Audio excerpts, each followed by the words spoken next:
And hello. Welcome to The Connection. I'm Hendo. This is Nick. This is Shu. Word.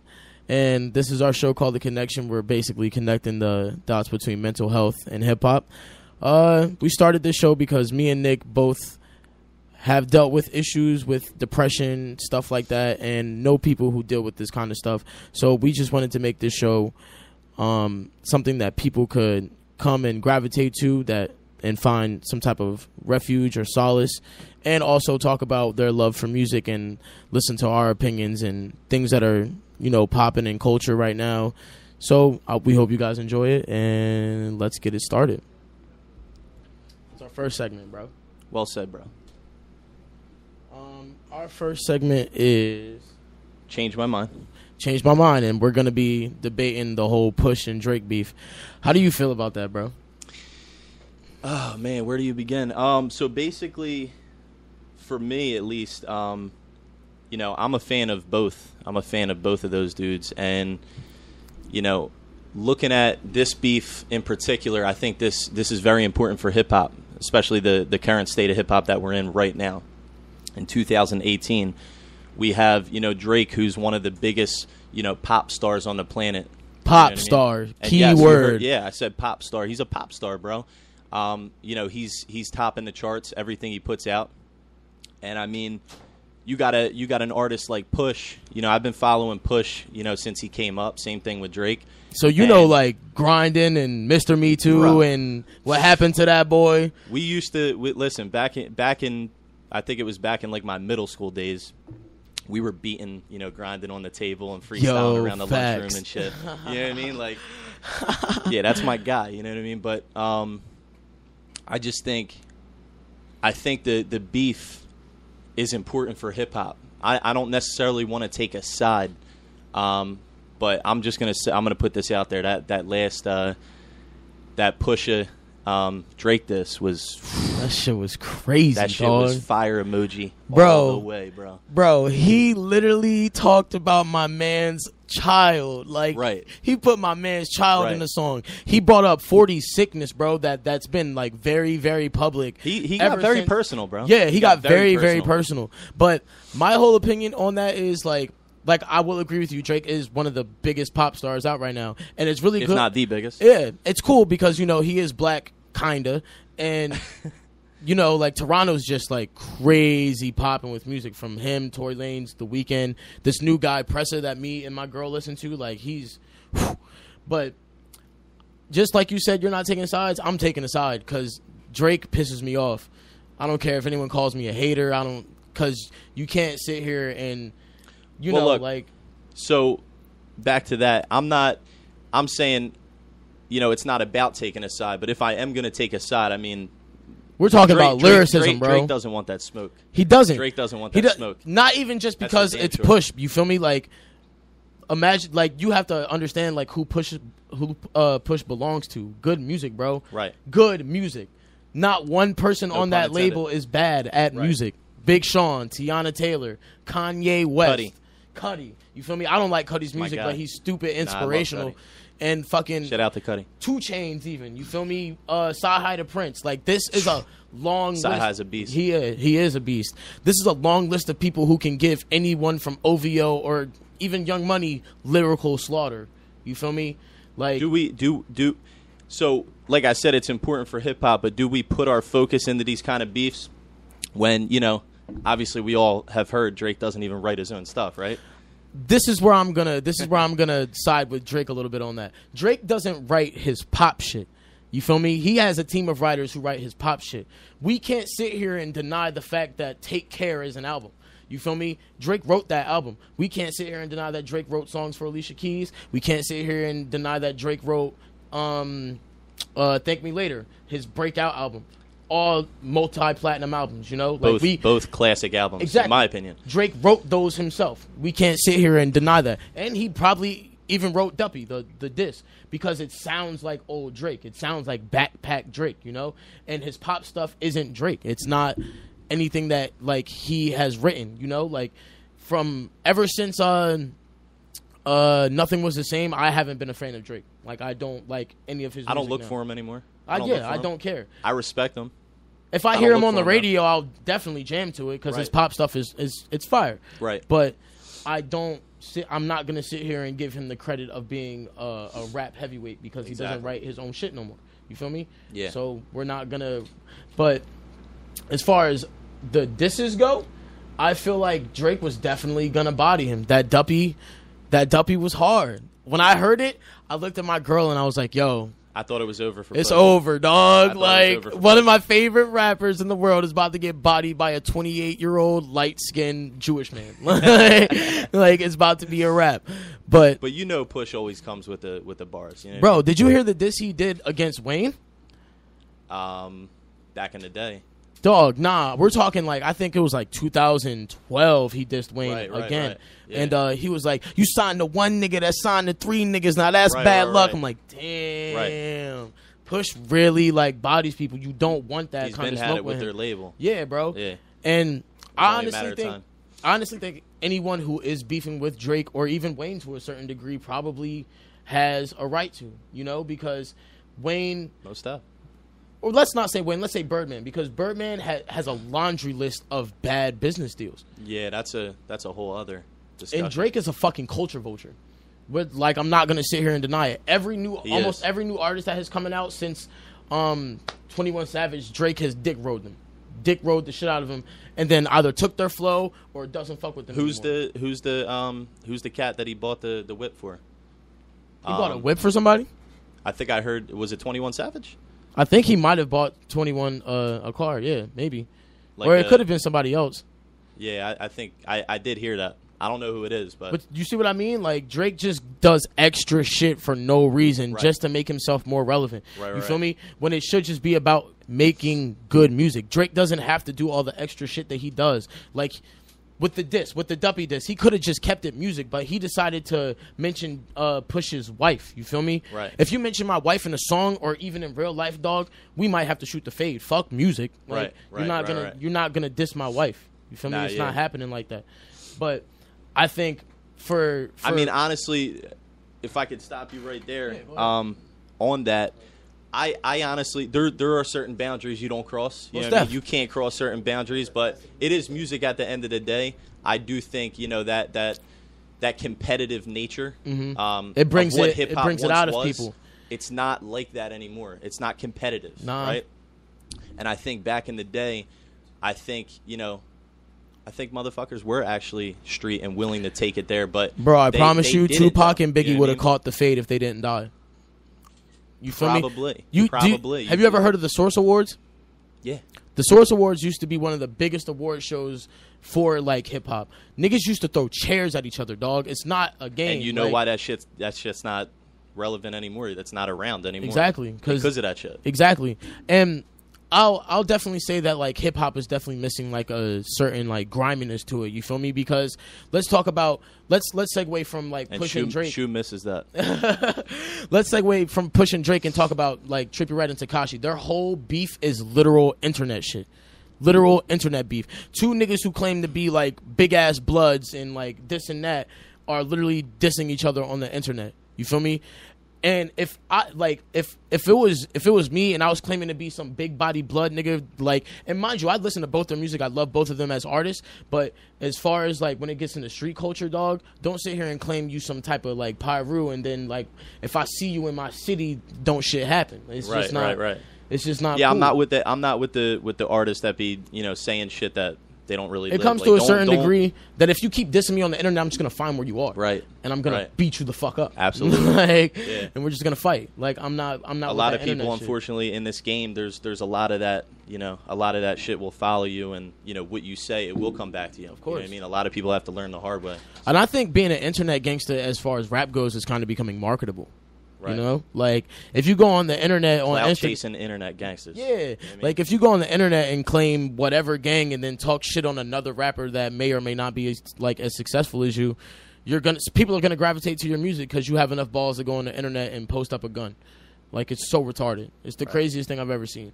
But back to the Push and Drake thing, like, I think Push had every right to mention the things that he did about 40 sickness, about, you know, how Drake is hiding a child and only used his kid as, like, promotion for Adidas and shit, I think.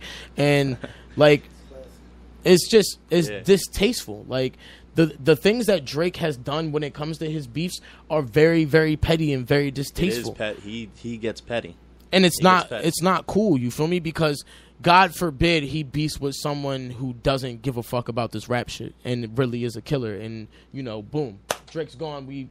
Drake's dead. Like, God forbid that happens. You feel me? Because I don't want to see Drake die. I don't want to see anything like that happen. But do you remember when Budden was dissing Drake? You remember that? The Budden verse? I didn't even really pay attention to that because Joe Budden, as much as he may be a thorough dude, like, he's old for one, and he is kind of a clout chaser. Yeah, but I can't say the same. You don't think so? Budden's my guy. Nah, Budden's my guy. Budden, I don't like his music either. He actually inspired the fuck out of me. You know what I mean? Yeah. Part of the reason I sit right here with you is because the whole Slaughterhouse movement. Mm-hmm. Like with Joel Ortiz and stuff like that. Royce, Crooked Eye. Yeah. Crooked Eye is a beast. Crooked Eye is a monster. Bro. In my opinion, I mean, I don't think there's a group out there as lyrical, that has the lyrical ability that they have. You don't think so? I don't think you could. I think. All right, name a group. Pick 4 artists that you could put together that would body them. Like 4 random artists? Yeah. That could body Crooked Eye, Joel Ortiz, Joe Budden, and Royce the 5'9"? Name them. Pun? I mean... Pun? Still living. Still living? Still living. Okay. Still current. Currently, right. right now, who could do that? Because that's a whole other topic if we're going to get into... Chance the Rapper, circa acid rap. King Los. You said living, right? Living. I'm waiting. I'm not going to respond until you're done. Me. And probably Kendrick Lamar. Confidence is key. You don't want that smoke, though. I don't. Why don't I? Bro, I've listened to these dudes rap. All the dudes you named, I respect. I love all of them. No disrespect to them at all, but I'm going to tell you right now, those 4 dudes are out rapping anybody. You don't think so? When it comes to lyrical ability, they're out rapping anybody. When it comes to crafting a song, maybe Kendrick's going to take that. Mm-hmm. Maybe Chance will take that. You know what I mean? But yeah, I'm putting those 4 dudes against anybody. Nobody's touching them. That's just how I feel. That's my opinion. I mean, you may disagree. I was really on that wave when they came out, and that did a lot for me. That inspired the fuck out of me. You know what I mean? Yeah. And my rhymes at the time, like, I was rhyming very different than I was now. When you hear a lot hella multi-syllables. Exactly. Like, all the freestyles you see me posting on Facebook, all my social media, Instagram, honestly, like, that's the style. That's what I'm influenced by. When I put out those freestyles, my music is very different. My music doesn't sound like that. Yeah. So, all right, those guys, they're the best. Well, as far as like Drake, shout out to Slaughterhouse. I don't know what the fuck broke them up. I don't know why we never got that album, but come on, guys, we need that. We need that. I'm still waiting. Needs it. I'm gonna be waiting on that longer than Detox. Detox is never coming out, bro. But yeah, as far as like Drake and Push go, if this beef continues, I give it to Push, bro. I'll give it to Push. I think Push is definitely going to take it. Not even because Push already has it right now. I mean, it's been a week? Yeah. It's been about a week? And Drake hasn't responded. So, I mean, that's saying a lot. It is. You know what I mean? It is. I mean, he responded very rapidly to Meek. Drake is so petty in his beefs that usually I've never really seen Drake just openly accept an L. He's L-proof. I don't know if this is his way of saying that. He's trying to like justify things like certain posts. I forget what Push like posted something, and he's trying to justify people are saying. Mm-hmm. People are telling me. I don't know what's going on, but are you talking about like the invoice he sent? An L, right? Yeah. That, and then he's trying to justify the kid situation. I'm not trying to hear none of that. I heard that he's going to bring up the kid situation on his new album. He's going to drop. I heard he Drake? Talked about it. I heard that Push basically brought that up, and now he's kind of left to just like drop the album as is. And yeah, you know there's rumors that A$AP Rocky actually like dry snitched on Drake, which I found out later. I heard that. Which I found out later it wasn't true. He was actually like smashing his like Drake's baby moms like for a minute. I heard that. Like a lot of people have ran through this girl, bro, and I think like Drake just like shout out to her. We're putting her on blast. Yo, for real. That's crazy, bro. Shout out to your leg, shorty. But but yeah, a lot of rappers have ran through this girl. You feel me? She's like the new age Corinne Steffens, like worse than Cat Stacks. And allegedly ASAP Rocky was Hendo's up here bodying her. Allegedly, like ASAP was running through her while she was pregnant as well, and she thought that it would either be ASAP's or Drake's. And like a lot of niggas were really running through this female while you think Drake she was running through the 6 with Drake? Drake was running his 6 through her.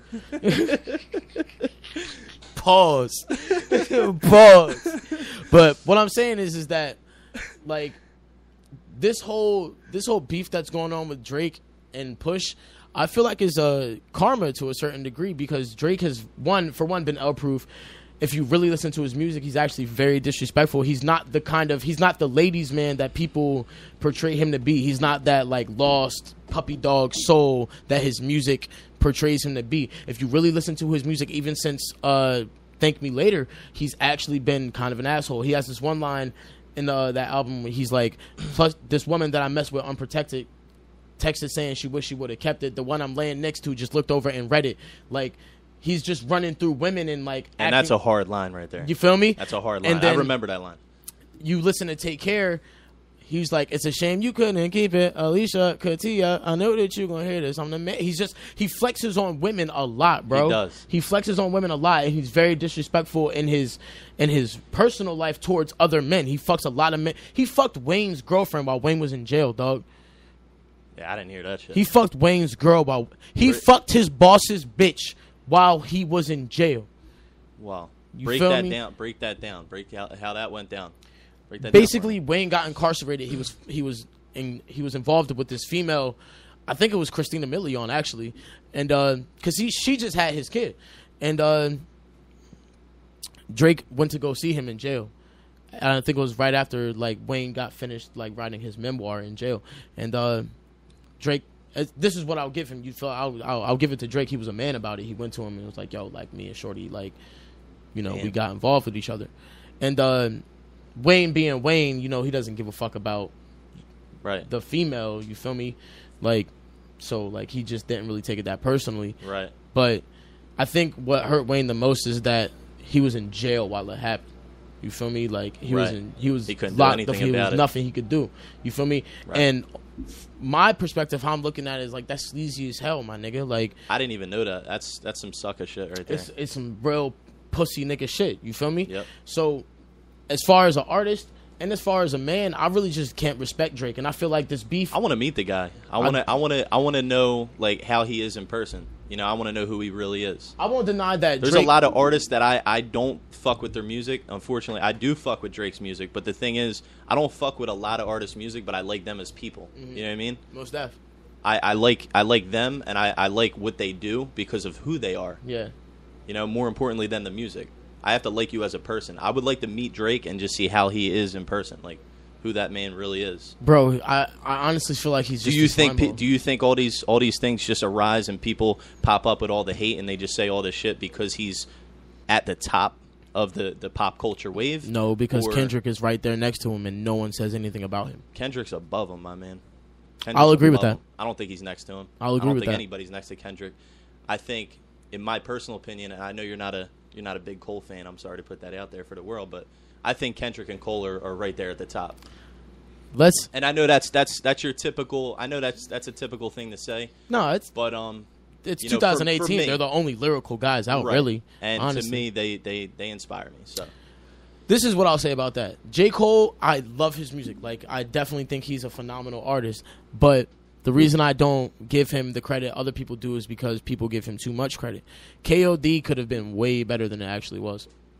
Let's not with the climate of hip hop today. I have to give it up to him. I have to give a round of applause for Cole for putting that project out and literally just but bro, you gotta understand like the music that Cole, like if you follow these artists from the start of their career, you know the music they want to make. you know who they are. You know what I mean? You hear their sound. And yes, you have to change with the times and you have to adapt. You know what I mean? As we do. And the thing is, you know, for Cole to put that project out and it to sound so like relevant and the message so important over beats he normally wouldn't rap over. I mean, he's doing it, bro. I'll give him credit It's for a getting out very of his important comfort message. zone. People need to hear that. All right, let's get back to this Drake and Push thing. But yeah, man, like I said, you're just gonna shoot Cole to the side. We'll talk about it. But I just want to wrap it up with the Drake and Push. Push is going to take it, bro. And whether or not someone from Good Music gets involved more or doesn't, Push is going to take it because no one wants to get involved with Drake's beef. No one. Because for one, he's a petty little bitch. And two, everybody on Good Music is a respected contemporary artist. You know, like fucking Tiana Taylor she's super relevant right now with her reality show. Kanye West, you can't mention the last 15 years of rap without saying his name. Absolutely not. Big Sean, as much as he may be a little bit slept on, goes platinum every album. He sure and does. We barely hear about him. I don't really listen. I'm not checking for him. Actually hear, well, checking for him or not, like you hear other artists, you don't hear a lot of Big Sean mentions. Word. And he still goes platinum. You Right. feel me? He still goes platinum. 2 Chainz, one of the oldest niggas in the world, still dressing like he's 25 and being accepted for it. No one talks to Chainz, and That's like, one of those guys that I respect as a person. Yeah, exactly. I like 2 Chainz as a person. I love 2 Chainz. I want as to a hang out with person. that man. You I feel like me? him as a person. No one can go up to 2 Chainz as he's like I think 42, and he seems like a good dude. You feel me? Yeah. No one goes up to Chainz and is like, yo, you need to take all that jewelry off because you're 42-year-old. You need to go dress like Jay-Z. No one says that to him. Nobody because can. People love his personality. Right. And he can actually rap. If you may not like his music, but if you really catch some like 2 Chainz lines, 2 Chainz is saying some shit. He's got some shit. Yeah, he really does. I'm not saying I don't like his music. I'm just saying I buy more into his personality. I like him. You know what I mean? And I think that's what really gets him a lot of album sales. And now, if I didn't like him as a person, I probably wouldn't look for him at all. Yeah. But his personality got me to look into his music. But you know what's crazy? What I will say about Drake is that he can be an asshole the rest of his career and people will still love his music. Because, Ghost Rider or not, bro, so it's I just coming saw out something solid. this morning when I woke up. I was going through my feed on IG, and I saw an interview Ice Cube did. Right? I've been skipping that interview for so many days. Ice Cube said that Drake had his reign and it's over. It is. His reign's over. It is. So someone's gonna take it. But he said 3 years. I mean, Drake's had a much longer run than 3 years. You know what I mean? Mm-hmm. I don't think his reign's over. I don't think I don't think we're gonna see a point where the likelihood of Drake's career ending. I don't necessarily think he's gonna flatline, but I definitely think he's just at a plateau right now to where he's just comfortable to releasing music, and he is. You know, he doesn't really have to check he's for nobody. He's not trying to shine anymore. He just is. He's there. He's he's Drake. The guy climbing the mountain is always hungrier than the guy at the top. You know what I mean? True. So, but that's the difference between him and Kendrick, bro. Kendrick doesn't ever stop evolving. He doesn't, bro. Ever. And that's one of the reasons why I fuck with him the most out of anybody. I think Kendrick. Kendrick. He's so wavy. He's wavy. You know what I mean? I think Kendrick and Cole are. This is where we're getting back to Cole. I think Kendrick and Cole are both actually very overrated. As much as I may love them as artists, their personal the reputation that people give them, like with J. Cole being like the hero of rap. Just so everybody knows, this is Hendo being controversial. Yeah, most definitely. The title that people give with like Kendrick and Cole as like the heroes of rap is, for one, very superficial, and two, not really justifiable, because people talk about how Kendrick is like super lyrical and stuff, and I'm like, I'll give it to him. He definitely has some joints where he bodies tracks, but Kendrick is not as lyrical as everybody says he is. You know, his rhyme scheme is from the technique perspective. His rhyme scheme is actually very broken. Who are you comparing him to then? Who's the comparison if we're saying Kendrick's not as lyrical as everybody makes him out to be? Who's the comparison? I'm just saying, as far as like technique goes with syllables. Name somebody way more lyrical than him. Way more lyrical than him besides Eminem. I mean, Eminem's the most lyrical to me, but as far as technique goes, yeah, he's very repetitive. And no, that's not because I'm white. No, it's not. There's so just think. I mean, since he came out, he did a lot for. We're talking about technique. If we're talking about technique, he's the most technical. Eminem is single-handedly the most technical rapper. And that's where I'm going to when it comes to he doesn't Kendrick. give a fuck about a wave or a vibe. Exactly. He's just trying to be technical. But that's where I'm saying with Kendrick, like if we're talking about technique, his rhyme scheme is actually broken. He doesn't. It's very inconsistent. It's not repetitive, which I will give to him, but it's very inconsistent. It's very inconsistent. He never recreated the same album. Yeah, that's exactly. why I love Kendrick, because he always like recreates. He never recreates the same sound. He always creates a new sound. You know what I mean? The way that he like switches and transitions with his like rhyme schemes in certain songs is just very broken. It doesn't really like. He's not consistent. Were you a Kendrick fan when he first came out? I'm still a Kendrick fan. I'm still. Were you following him back on like? No, Kendrick actually, Lamar I wasn't. EP and I don't like ADHD. OD and Section 80 and all that. Overly Dedicated is a very good album. Ignorance is Bliss is one of my favorite songs. That's another thing though. Kendrick is very good when we're talking about literature and grammar and stuff. He's very good with assonance and he's very good with alliteration. Absolutely. Like that's where his strongest points are. Alliteration is like Kendrick is the king of alliteration. Right. Besides like King Los. Right. He is the king of alliteration. Yep. But as far as like him staying on a rhyme scheme, to me personally, I can't give him his. I can't. You'd like to see him stay on a more consistent rhyme scheme. Yes, as someone like Chance would do it, or someone like Earl even.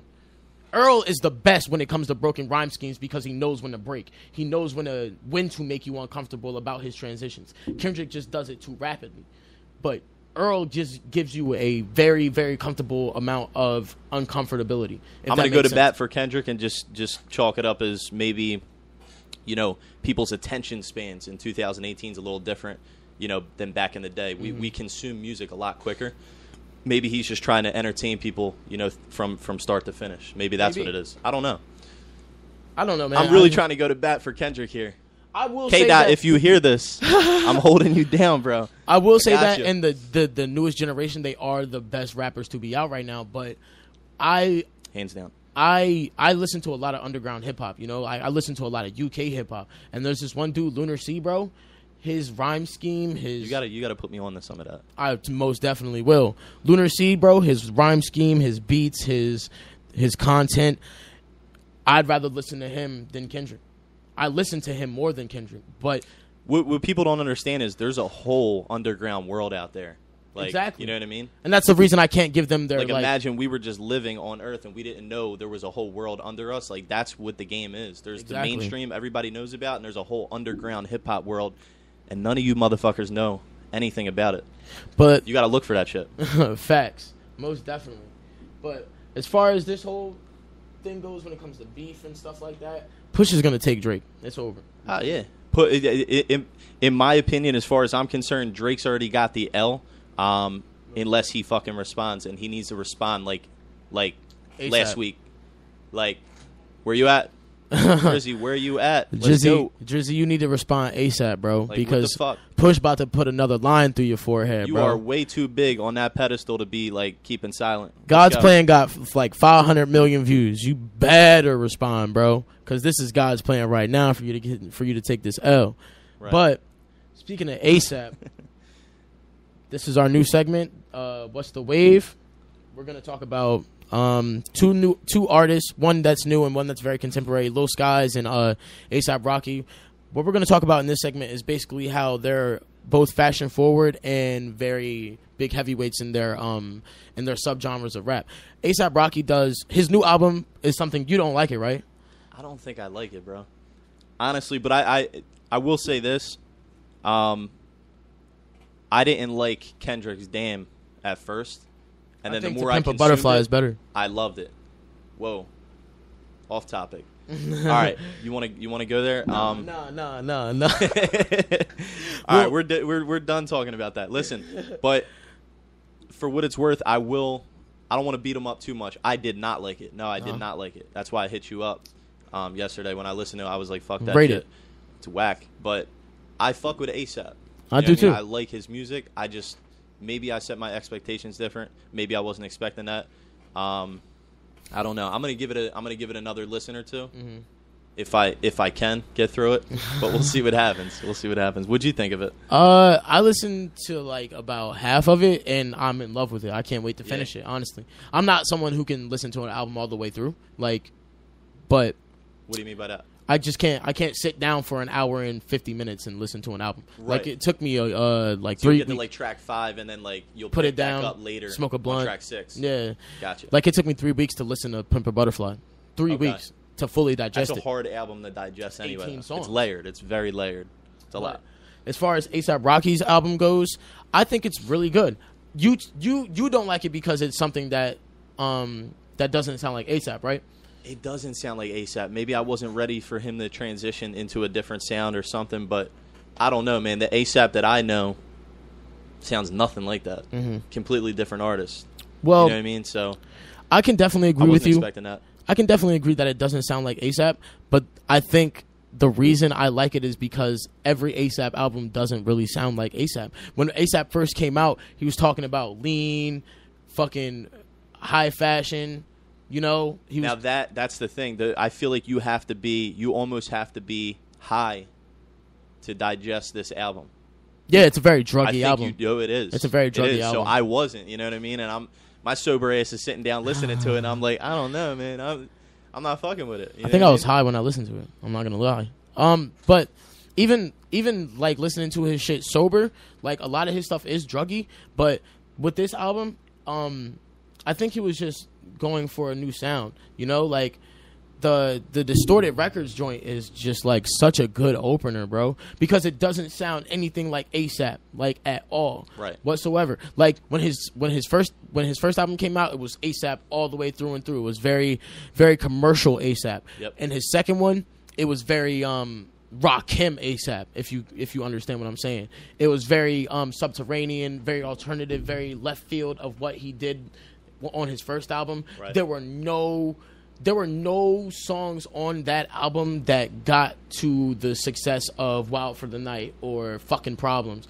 And I think definitely not. And I don't think we're going to see any of that from this. And it was so pleasing though. That out there. It was so pleasing though because his second album was literally just about what he could do as a lyricist and as a producer. And there were joints on that where I was like, wow, like A$AP Rocky is really bodying shit lyrically.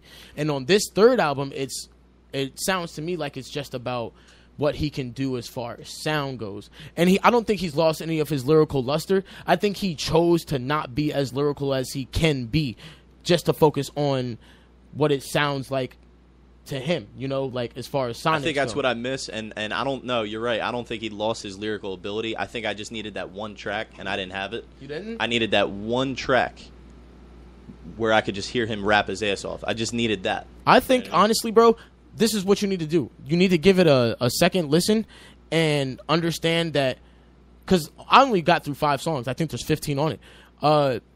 The 5 songs that I did listen to, there's not a plateau of lyricism, but it's a consistent lyricism. If you really, really like pay attention, take the sonics out, take the beats out, and literally listen to how consistent he is lyrically. It may be subdued, but it's very, very, very consistent.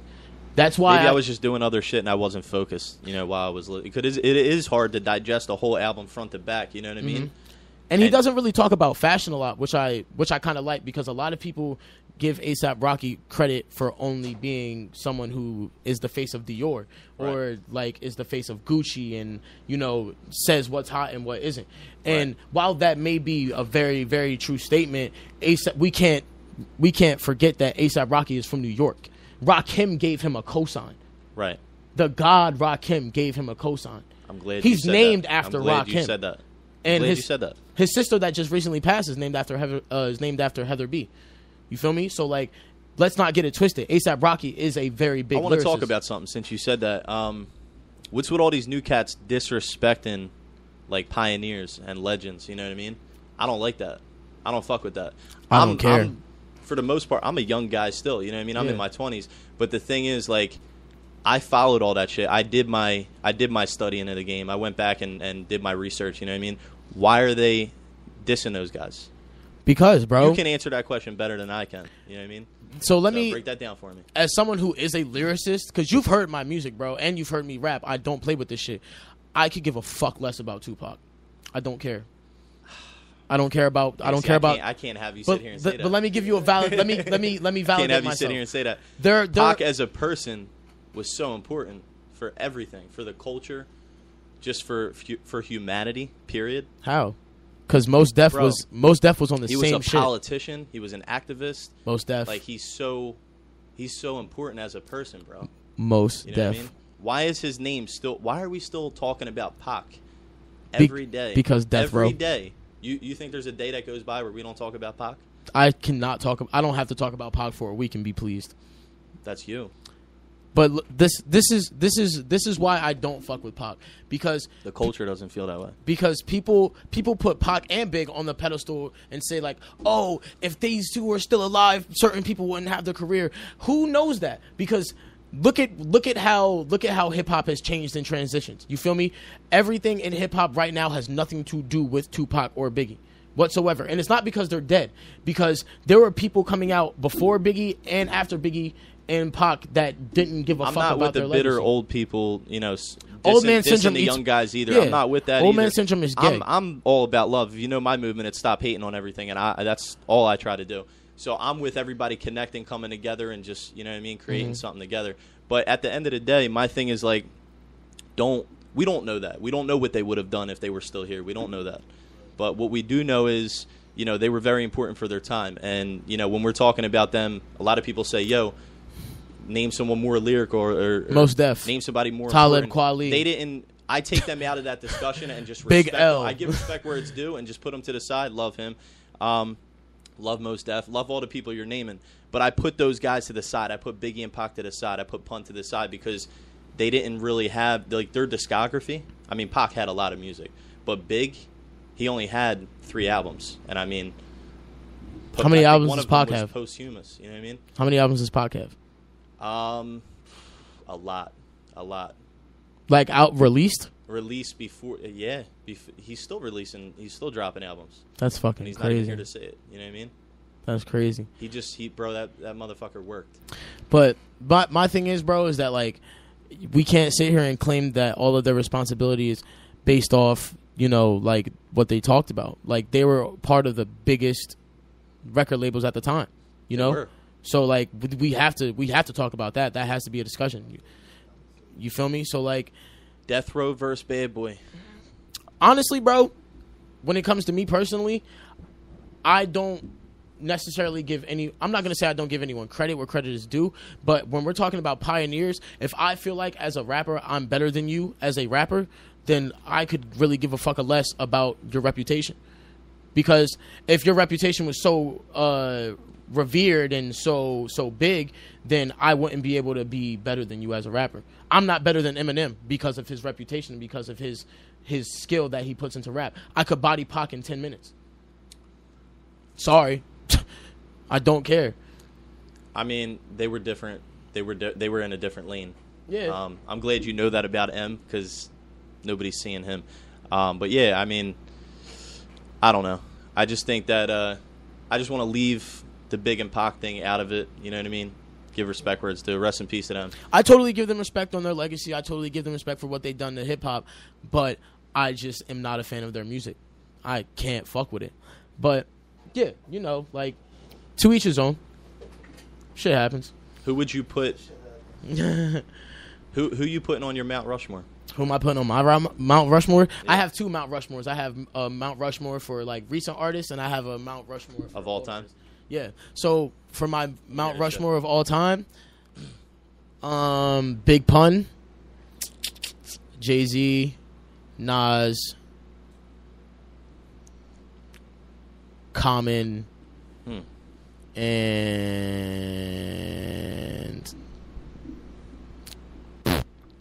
Kanye West. For my Mount Rushmore of this generation, I can't hate on that. My Mount Rushmore of this generation is Chance the Rapper, Capital Steez, rest in peace. Rest in peace. Fucking. That's why mental health is important in hip hop. Most definitely. Rest in peace to that man. I guess I'll say Joey Badass. I haven't really liked a lot of his recent shit, but I really don't want to give Kendrick one of these. I love Joey. I really don't want to give Kendrick one of these. I have Stop to. Stop it. A$AP Rocky. You just don't want to agree with everybody else. That's the problem. You just fucking it's totally the hipster in me. Controversial.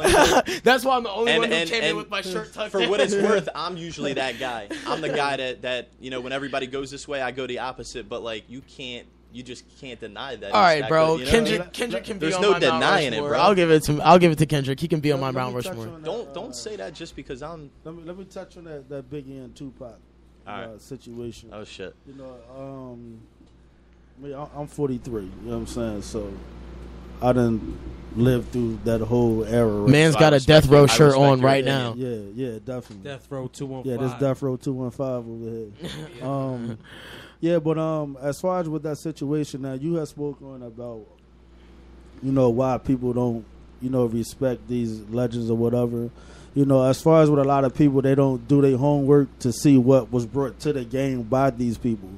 You know, absolutely not. When people talk about Tupac and Biggie, it wasn't because of the fact that they were so better than everybody else. That wasn't the case. Big changed the game. Pac changed it. These was game changers.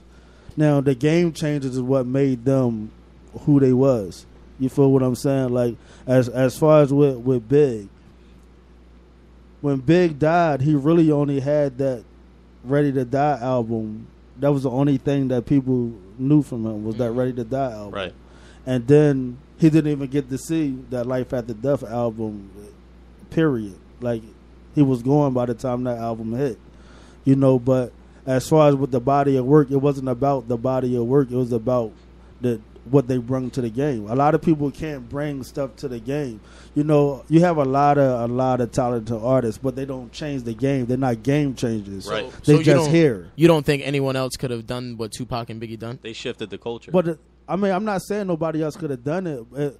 Life is not really about who else could have done it. It's about, like females say, what have you done for me lately? Yeah. You feel what I'm saying? So and they did it at such an important time. Yeah, they did it at an important time. Like, yeah, because during that time, you have to look. During that time, when you had the Tupac and the Biggies, music wasn't what it is right now. No. Like, you can turn Hip-hop on the radio. Was a baby. Right, you can turn on the radio right now and you hear the same type of music and they keep playing it over and over and over to where as though you know a song in a couple of days. You know the lyrics. Now, during that time, when you turn on the radio, it wasn't one particular city that had it. You know, you had the West Coast. You knew their sound. You knew what the Pac sound and the Death Row sound and it wasn't just with the Death Row, it was the West Coast period. You knew the Nate Dogg sound. You knew all of them sounds, that West Coast sound. Dre was doing all that music. Yeah, you knew that sound.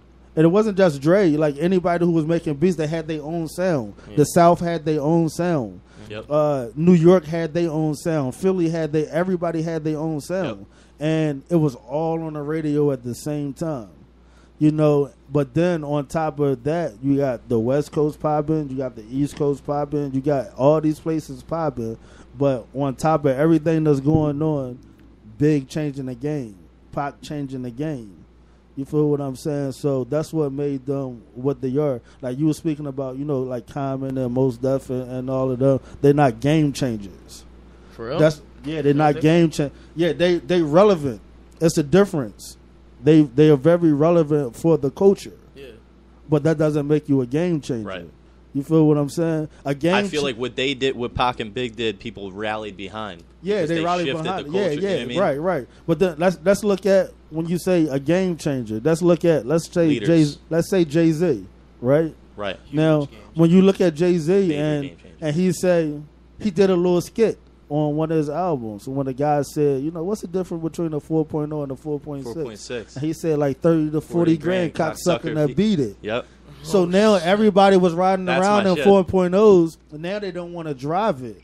Right. Because he mentioned this. Because that's Jay-Z that said that. That's a game changer. That's a game changer. Yep. When he said, yo, stop wearing them throwbacks. You supposed to wear, we're not doing jokes, we doing button-ups. Yeah. You know what I'm saying? Tom Ford. Yeah, so they game changers. So that's why they can get spoke on in a certain light No matter how much of a I can do this, or he not that lyrical. But if you're in a position to where though you can change the game, you can get spoke on in a certain light, or you just able to. Right. When people mention their top 5, Jadakiss didn't do most of the stuff that none of them did, but he still get mentioned in the top 5. Right. Top 5. Yeah, you. But 9 out of 10 people will put Jadakiss in there. Why? Jada's hard, bro. Yeah, because he's able to stand through every era that changed. He was still there, which is crazy. Yeah, he was still in Jada's still around now. He's still around, I mean? And he actually has a hairline. Like he was fooling us for decades, bro. This nigga has a hairline, son. I should fuck my life up. But nah, you know what? After what you just said to me, I can definitely find a new appreciation for Pac and Big. And you can ask anyone around me, dog. I will flame the fuck out of some Pac and some Big shit, bro. I will literally be like, turn that shit off while I'm here. Like, I have no respect for these people. But if I could bring him everywhere I go and he could give that same speech over and over again, man. But I think as far as like game changes. That's what it's about. That's where the respect. They weren't trying to be the best, like you said. Right. They were game changers. And then they were the leaders at that time. Then you got to look like when them two started beefing. Right, let's say a beef right now. Somebody from Atlanta is beefing with somebody from New York. Atlanta is going to beef with New York. They had a whole coast on their back. Yeah. Right. True. You know what I'm saying? That's true. Like you had a whole. Oh my God. Yeah, you had a whole coast. Right. Like it was the east versus the west. The north to the south. Right. It wasn't New York versus L.A. It was the east versus the west. Mm-hmm. Wherever you were closest. Yeah. That's who you were rocking. When they said that, Pac, you can't come over here, they mean nowhere over here. Like, let's take New York out of the picture. Right. You can't come to Philly. You can't go to shows over here. You can't go nowhere over here because we on your top. Right. You know what I'm saying? That's every city, every state on this side. Right. That's actually happening right now. It's the most important beef in hip hop history. Right. That's actually happening now with Tekashi 6ix9ine and Chief Keef. Like they're beefing hard. The game's involved in that too somehow, right? Nah. The game has his own separate beef with Tekashi. I know 6ix9ine. He doesn't fuck with him. He doesn't because Tekashi is he's a. No, I mean 6ix9ine, right? Nah, the game and Tekashi 6ix9ine don't fuck with each other. But that beef is because we all know Tekashi 6ix9ine to be a 9 Trey blood. You feel me? From Brooklyn. And 9 Trey I don't think started in Brooklyn at all. And a lot of blood sets are based out of California. And Tekashi 6ix9ine had a picture where he was it was like before he got crazy popping. He had a picture where he was like sitting on a blue bandana bedsheet. Because he fucks with Bloods and Crips no matter what kind of like gang he belongs to. Fucking the game posted that picture and was like, this is disrespectful. Niggas have died over this flag, both flags, red and blue, and for you to make a mockery out of it is very disrespectful. And Tekashi didn't start the beef. The game just felt some type of way. So Tekashi 6ix9ine was like, he went on the Breakfast Club and explained himself. He was like, I fucks with Bloods and Crips. You feel me? Where I'm from in Brooklyn, I can't escape it. You feel me? They're just so close together. Right. So I have no choice but to fuck with both of them. But as far as like me being a blood, that's really what I am. You feel me? Like no one can test me on that. Right. And no one has. How many niggas have you seen in the beefs that Tekashi has had? How many people have you seen try and snatch his chain, or try and shoot at him, or try and do some crazy shit to him? I haven't heard anything. You feel me? That's because he really is a 9 Trey blood. I mean, the gangs is not what the Bloods or they're not what they used to be. No, of course not. It's a lot of blood on blood violence. They don't bring it to the point to where as though it became commercial. Very. It is commercial. Very. You know what I'm saying? It is commercial. You got these rappers, you got R&B singers talking about they Bloods and all. Like Chris Brown. Chris Brown is blood affiliated, dog. But Ray J is actually a gangbanger. Let's actually like get that out of the way. Ray J is really a gangbanger, bro. I swear to God. Ray J really bang, bro. Yeah. I swear to God. But that's crazy. That's crazy. Let's segue into something like a little bit more different. We're talking about music and fashion. Lil Skies is one of the newest artists that are out right now. He has a song called Red Roses, and I haven't heard it. It's dope. I mean, if you I like, see it if you like wavy ass music, like he's dope, and he actually can really rap. Like he's not like a mumble rapper. He makes solid music. What I've been focusing on lately when it comes to fashion and like artists, a lot of rappers are wearing Balenciaga or Ferragamo or Alexander Wang, stuff that A$AP Rocky, as a game changer of the newer millennium, has brought into light, like Alexander Wang, Raf Simons, Jeremy Scott, stuff like that. But what I see with Lil Skies, he doesn't really wear a lot of that stuff. He wears a lot of his friends' brands. He has this one brand with his friend called Narcotics, and they make really dope shirts. They make really jeans, I think, too. And what I've been noticing with the jean game, what's happening right now is dudes are like doing patches, camo patches on their skinny jeans. You know, like how that's actually dope. Yeah, it's really cool. Fuck with that. And a lot of dudes are getting their stuff embroidered and stuff like that. You know, like making their own custom outfits. As long as they're not wearing dresses.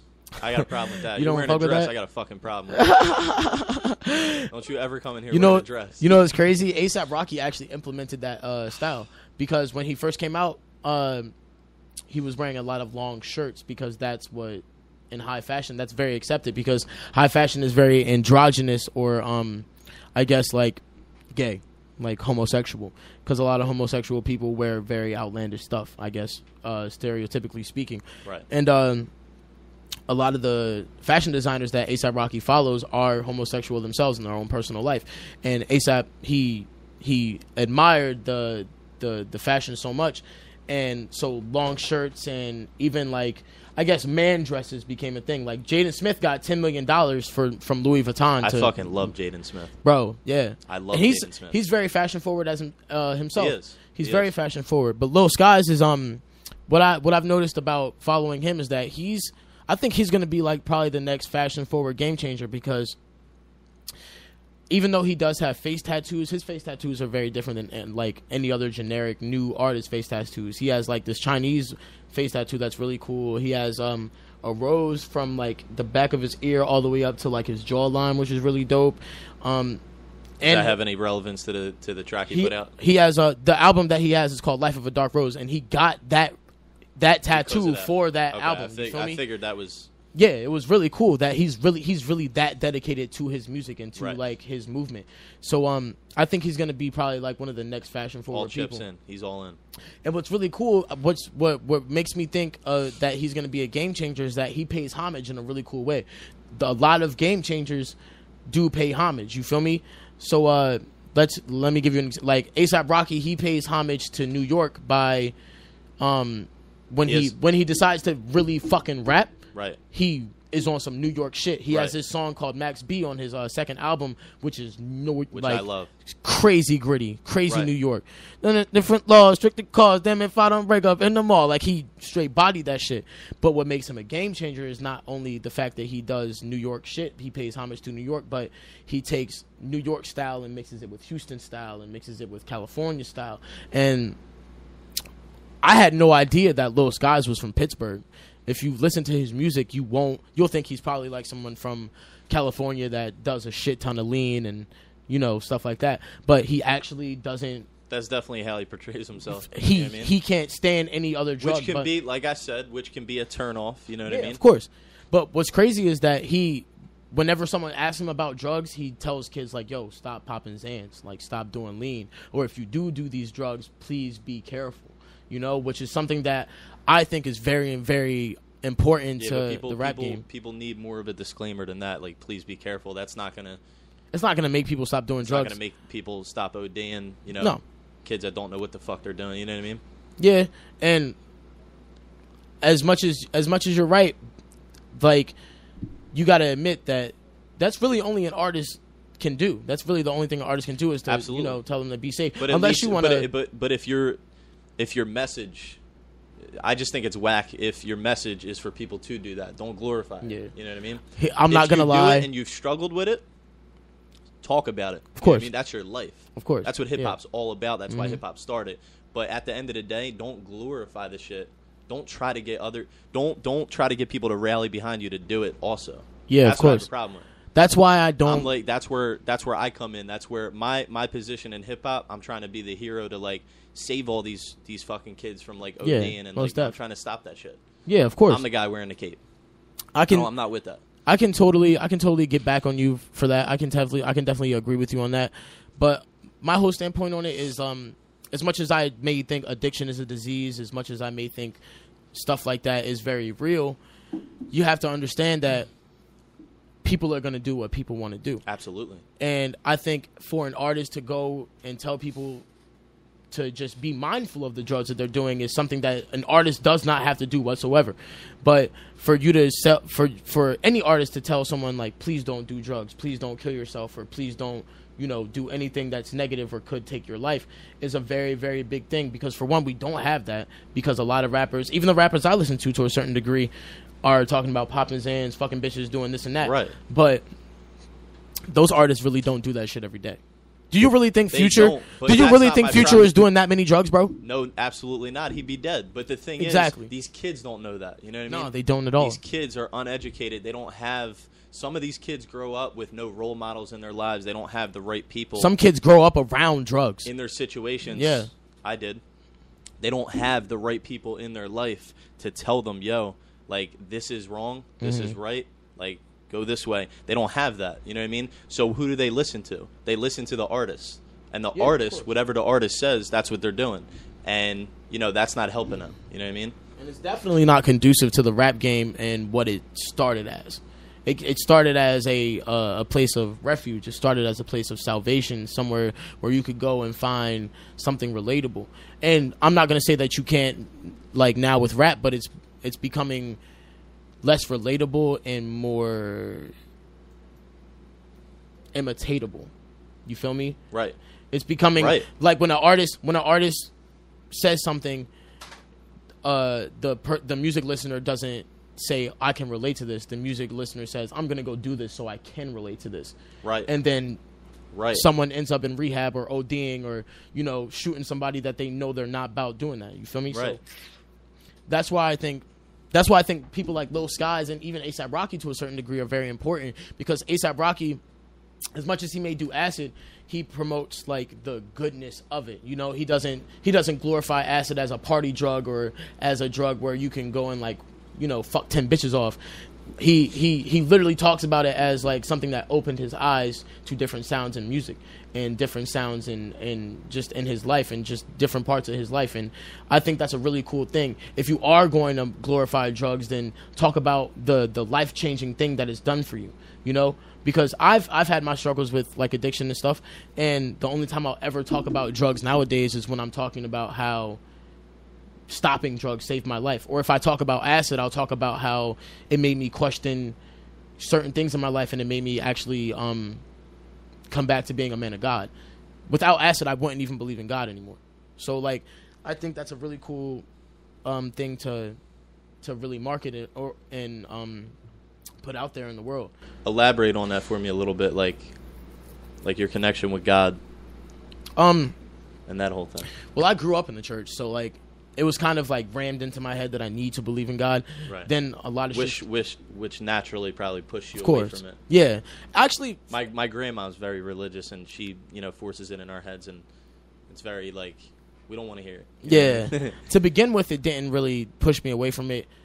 What pushed me away from not believing in God is just getting bullied every single day. Honestly, just like getting like just shit thrown at me in life, and I was just like, I'm not fucking with this, man. Like, God isn't listening. And then I can relate. For the longest time, I was an atheist, and I could feel myself going back, like kind of like straying back to my old ways of like going back to God, and I stopped being an atheist and just really just became indifferent about it. Like, if there is something there, I don't really give a fuck because you're not listening. If there isn't, then I'll die anyway. Right. But when I started doing acid, I started asking myself a lot of questions about things that have happened in my life, and things even like cosmic questions, celestial questions, like how this earth was created or how many universes there are.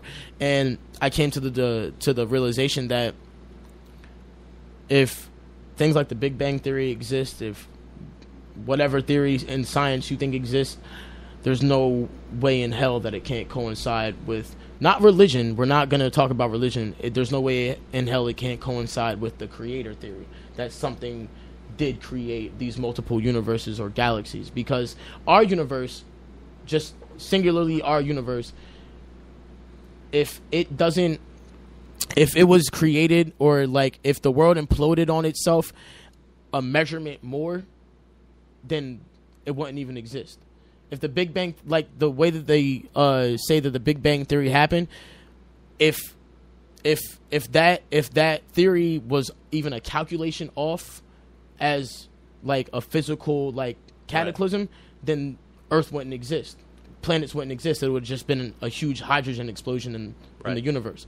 You feel me? So something has to have powered that implosion to a perfect equation. Right. So I think it's too good to be true to all. It's too good to be true to just be coincidence. Yeah. Right. So, and what I think is really cool with Lil Skies and A$AP Rocky is that they're both men of God. You know, they both do believe in God, and I think that's a really cool thing. And as far as like things like the laws of attraction goes, they both believe in that too, because I'm a very big believer in law of attraction. As am I, because the universe and if we're gonna get into like faith and like, you know, a higher being, it even says in the Bible that God created the universe and God is His own creation. The universe created itself. So like, how hard is it to connect that dot? You know, I feel like a lot of people just don't believe in God because they're mad at Him for some reason. Honestly, like that's just my thing. I think the main reason why people don't believe in God is, at least in my opinion, is because, you know, when things in their lives don't go the way that they want, they look to blame Him. You know what I mean? Because He's supposed to come in and be the superhero and save it all. But that's not how life works. There's you know what I mean? There's only so many certain. You're 100% in control of what happens. Exactly. That's what people don't realize. Dude, there's only so many certain parts of the Bible where God has swooped down Himself as an entity and really like done something about something. He usually sends a messenger if you really want to read the Bible, you know? And it's always a messenger that doesn't want to do it. I think a lot of people came into my life just to teach me something. And I feel like that was like a messenger. Heaven sent. At the time, it might have been hell that you're going through. You don't realize it, but I feel like those people were put in your life for a certain reason to teach you something. Of course, most definitely. I truly believe that. So this is actually a good topic to talk about, because we're on to our next segment, and we're just gonna have like a general conversation about mental health, and I guess we can bring like the existence theory into this too, because a lot of people who are bipolar or are suffering from depression, any mental anxiety. illness, any mental illness that fucks up their like emotional balance, either they believe in God way hard or they don't believe in God whatsoever. Right. You know, and like I said, like me personally, I've had my bouts and my battles with whether he exists or not.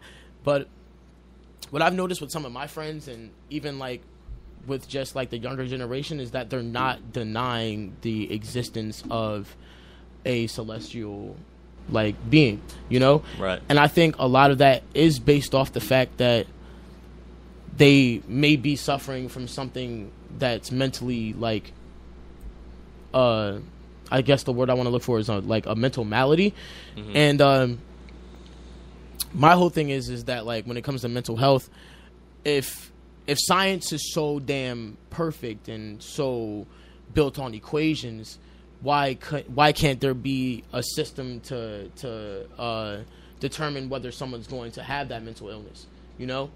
So I feel like to a certain degree, certain mental illnesses can be almost like a spiritual battle, because me being bipolar, I'm susceptible to delusions. If I'm too manic, I'm susceptible to heavy crippling depression if I'm way too like down.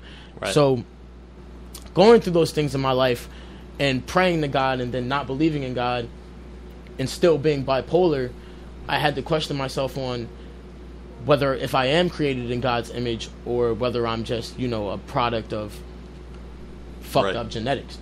And I think to a certain degree that it's probably both, you know, because me being bipolar, I wouldn't be the lyricist that I am. Right. It's actually it's a gift and a curse. Most definitely. It's bittersweet. And someone with Anxiety like you would have, or I've suffered depression. Yeah. I have anxiety now. and I also was diagnosed as a kid with ADHD. And sometimes I even think I might even have OCD. Me too, honestly. Because I definitely have the tendencies. Yeah. I can definitely get very compulsive about certain things. I have little tics as well. But my point is the fact that, like, if all of these people are supposed to be created in God's image, this is where I started to, like, not really believe in God. Like, if all these people are created in God's image, then why are we all suffering so detrimentally?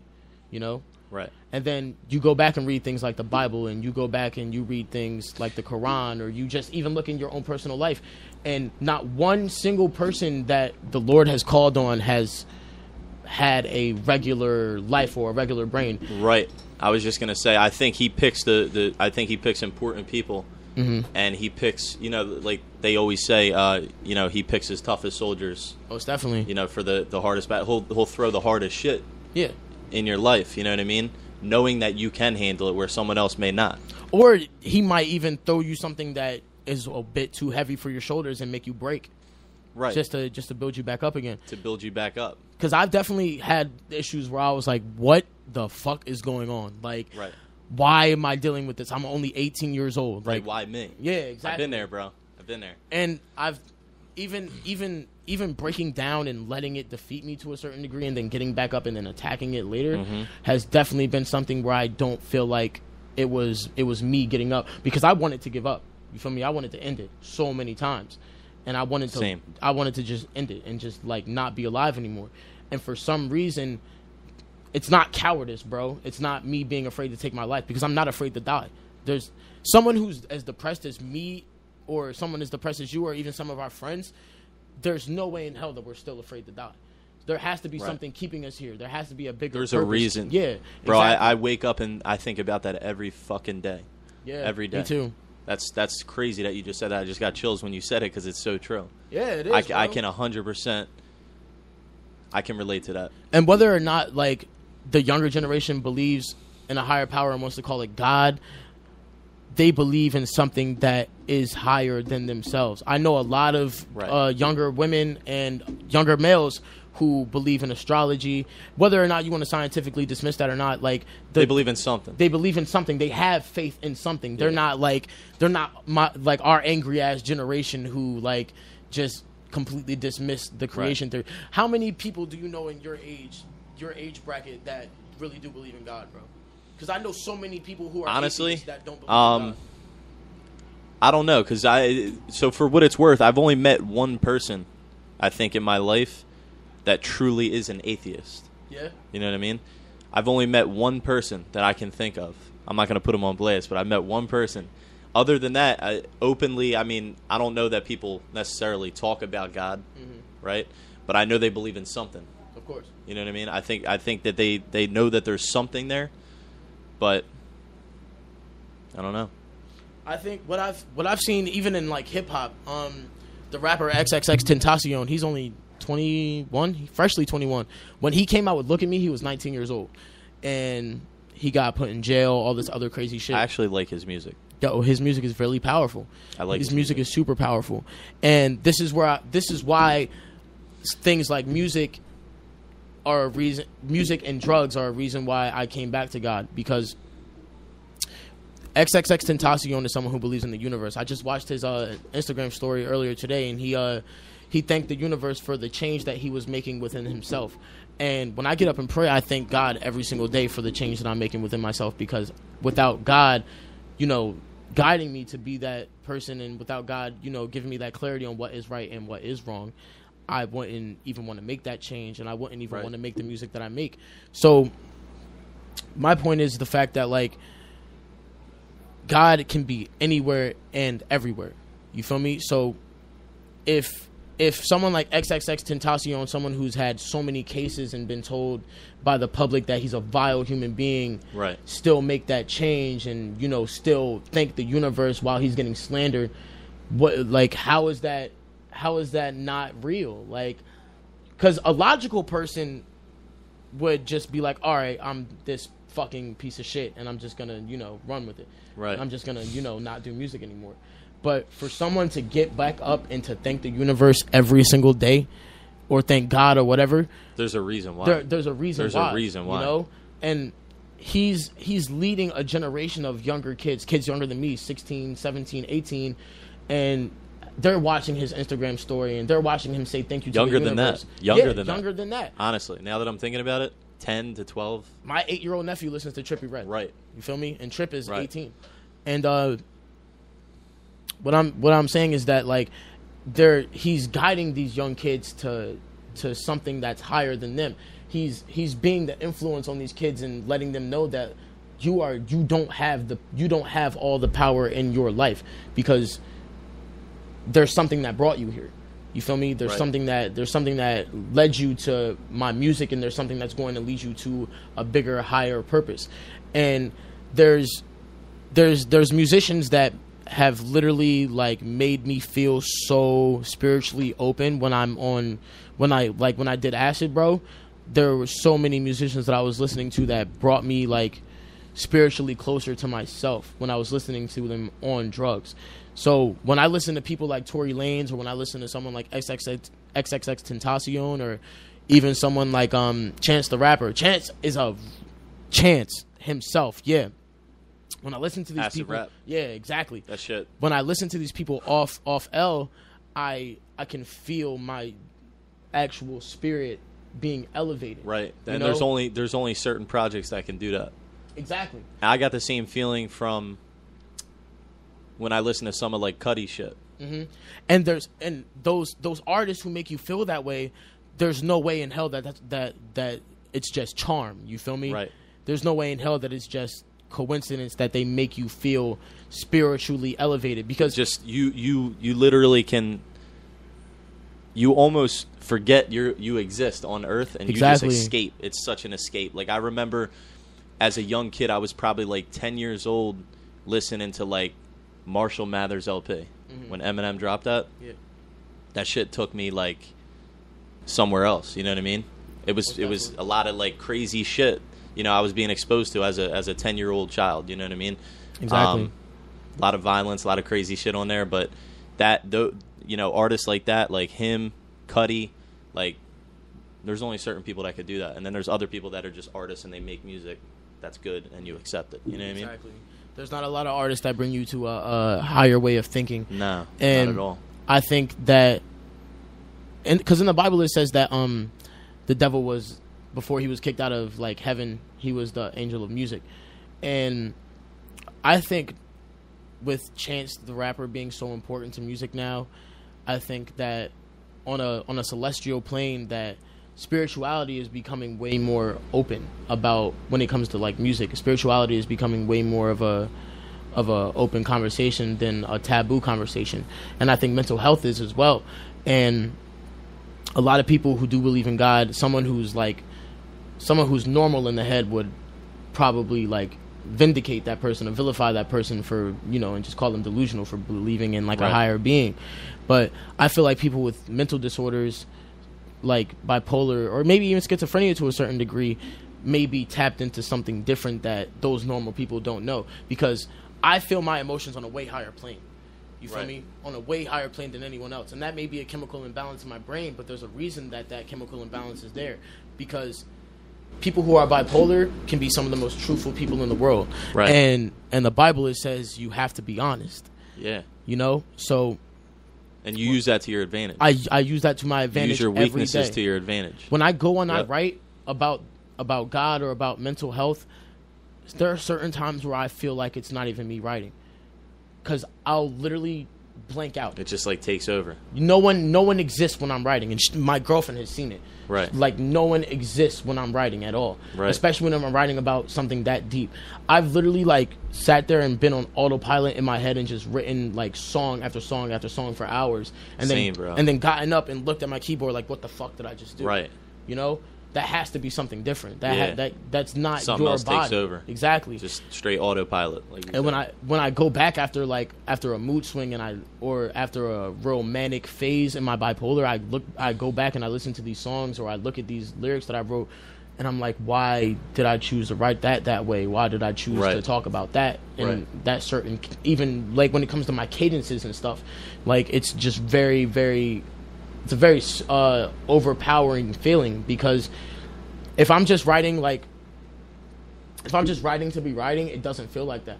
Right. But if I'm in a real bad place, or if I'm in a real manic place and I start writing, it'll just be like, it'll be different. It'll be like almost an out of body experience. Right. And that's why I feel like, to a certain degree, God is still very part of music. God is still very part of making people's purposes known. Right. And making their mental illnesses or whatever ailment or whatever malady they're going through an advantage, because it's not historically known as far as like religion goes, but Moses had a stuttering problem. Like the leader Moses, who parted the Red Sea, had a stuttering issue. Right.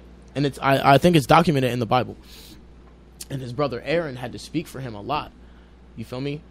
Even that is crazy powerful. Like someone who couldn't even speak. I didn't know that. Someone who couldn't even speak or didn't even want to speak. Someone who, I guess you could even call it to having anxiety, because when Moses left Egypt and tried to, be the person that God wanted him to be, he was very anxious about it. He was very distraught and very reluctant, because he didn't believe in himself.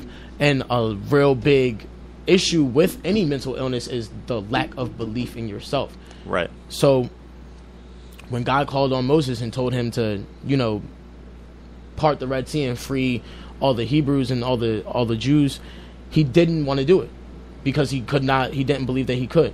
So when he had to speak for them after he got them from Egypt, he had to speak for them and he had to be their leader.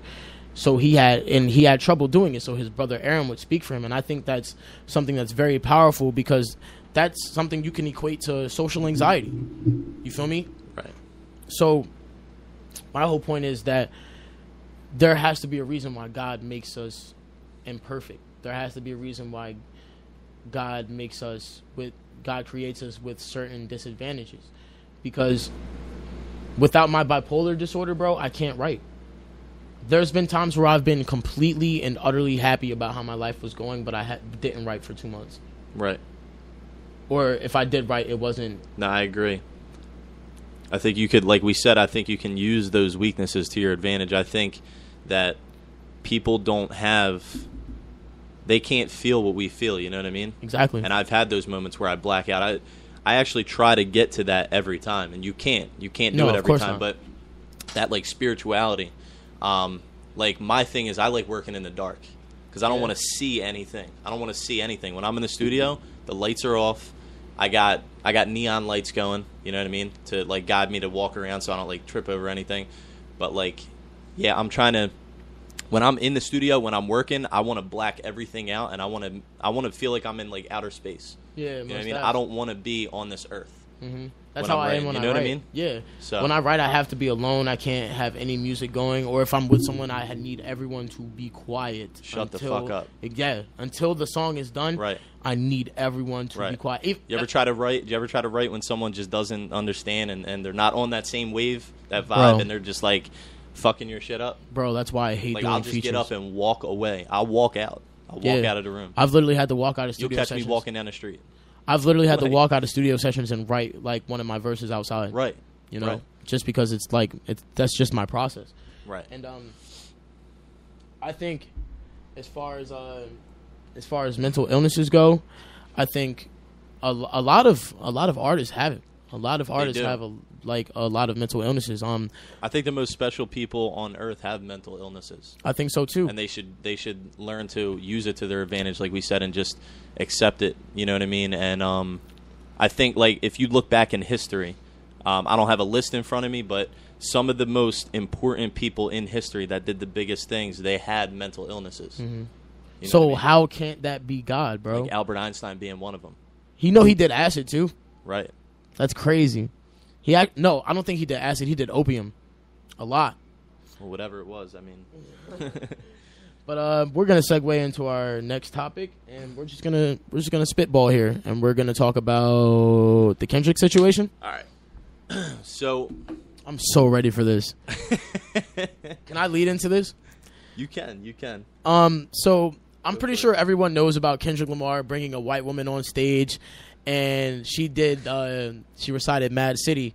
And Mad City obviously has the word nigga, the word I've been straight spewing out. I'm black, by the way, so nigga. Can you recite the lyrics for us real quick? Seriously. The exact lyrics. Man down, where you from, nigga? Fuck who you know, where you from, my nigga? Okay. Where your grandma stay, huh, my nigga? This Mad City better run, my nigga. That's 5 niggas, I think, 4 or 5. Brace yourself, I'll take you on a trip down memory lane. Hey. But how do you feel about that, bro? All right, so here's my thing. I'm gonna do it in a way where I'm trying to educate both parties right now. Mm-hmm. All right, I'm looking on both, and my thing is, so you have Kendrick over here who this is his profession. You know what I mean? This is his profession. This is what he does. Yep. How long has he been in the game? How long has he been in the game? He came out 2009. He got popped in 2012. It's 2018. So 9 years. We're talking years ago, right? Yeah, almost a decade. All right. So my thing on Kendrick, all I want to say is, and you know I love Kendrick. Yeah. All I want to say is, why is your team not prepared? Why are you not preparing? You know, like my thing is, if I'm Kendrick, I'm preparing for that shit before the show. Because he does have white fans. Exactly. You know, you look out in that crowd, you already know the deal. So why are you pulling her on stage, putting her in that uncomfortable situation? She might suffer some kind of mental, illness. She might get choked up, or God she might forbid have she had a panic attack, whatever on the stage fuck it was. Yeah. She might have panicked, and she might have those are the lyrics that she sings every day, and he knows that he has a lot of white fans. He does. Like predominantly white fans are buying his music, so him knowing that alone, I mean, come on, bro. You gotta know this shit. And it might not be his fault necessarily, but he's got to talk to his team. Somebody fucked up. You got to be prepared for that shit. You have to know what you're getting yourself into every show. Mm-hmm. I mean, that caused a lot of controversy, and I just think that it didn't have to go down that way. You know what I mean? Yeah. I think on her end, I think that she fucked up. Yeah, and she got embarrassed. She got real embarrassed, and that I don't know, man. All I know is I didn't like how she seemed very disrespectful after she did it the first time. I don't know if you caught that. If you run the clip back, she's like, "What? I'm not good enough for you, bro." And then you know what I mean? Like she got very disrespectful. I didn't like that. That was distasteful for me. That was distasteful. I did not fuck with that at all. I didn't even really peep that, but yeah, that was for white people that made us look bad. Yeah, you know what I mean? I didn't like that. And then, like, what are you doing? I was actually having side with her. I was actually having this conversation like 2 days ago with my cousin about how actually let's talk about the whole Kendrick situation first. I can definitely agree with you to a certain extent that maybe he should have been a bit more prepared because, for one, Mad City's a very old song. And Damn just came out, last year? Mm-hmm. So why aren't you just doing songs off Damn? Every song was on the chart. He just got a Pulitzer that fucking song needs prize. To be done. That's one of his biggest songs to date. If I go to a Kendrick concert and he doesn't play that song, you're going to be unpleased? You're not going to be satisfied? I'm fucking going nuts. All right, well, okay, that's a valid point. But let's agree on this. He could tour without Mad City. Absolutely. He could tour without that in his set list. That's not saving his career. No, it's not. He's got other joints in the bag, you know what I mean? He does. He could play the spiteful chant and people would still, love it. But it's not about the song. You know what I mean? It's not about the fact that he did the song, whether he should have done the song or not. What it comes down to is it's simply he just wasn't. I think that they should have had somebody maybe, and if it was rehearsed, mm-hmm. so be it, fuck it. If they had somebody on his team go out, talk to whoever was up there and said, yo, I'm going to pull you on stage. You know what I mean? But don't get a white girl up there to say that. You know that shit's not going to go well. What I felt was kind of disrespectful was that people thought he was trolling her. Like, people thought that he did it intentionally just to, I don't know that he did it intentionally. Perpetuate the whole black nationalism thing that he does. But right. I don't think that at all, because if if Kendrick was to perpetuate black nationalism like he does so gracefully all the time, he would have just brought a black person on stage. To Pimp a Butterfly was pro-black enough. I think he did enough. I don't think he needs to. He doesn't. Do anything. You know what I mean? He doesn't. And that's a debate I get in with Kanye West too. That's a great album for me. Like, I love that album. Beautiful album. That album. Beautiful album. But I think most of the blame would have to be on this woman, and not she fucked up. Yeah, she did. Fucked up. Because let's talk about it like this. Let's take music out the equation. For the past 4 or 5 years, how many black people have been getting killed by police? How many black people have been getting oppressed? Let's talk about how in the past 60 years nothing has really changed for us. No. You know? And that shit needs to stop. We got our rights. We can vote, we can drive cars, we can go to your restaurants, we can do all of these things and be conducively in a habitat with other white people, but we can still get killed.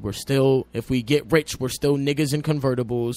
The only time they see us on the news is when we're in shackles and not in Ferragamo. I feel like as black people and white people, if you aren't socially aware of the things that are going on, then you don't really deserve to have any type of leniency, because it's way too in our face now. I think you just said it. Like, I think people are not socially aware of what the fuck's going on, and if they are, what I think is that people are socially aware. I think people are very, very socially aware, but some people just don't want to. They don't educate themselves enough before they form an opinion. That's my problem. Most definitely, they don't. And what that lady should have done. There's two sides to every story. What that lady should have done is not have expected for Mad City to be bleeped out with the word nigga, because as much as Kendrick may have predominantly white fans, that's not because black people don't listen to him. That's because Coachella is too expensive for black people. That's because South by Southwest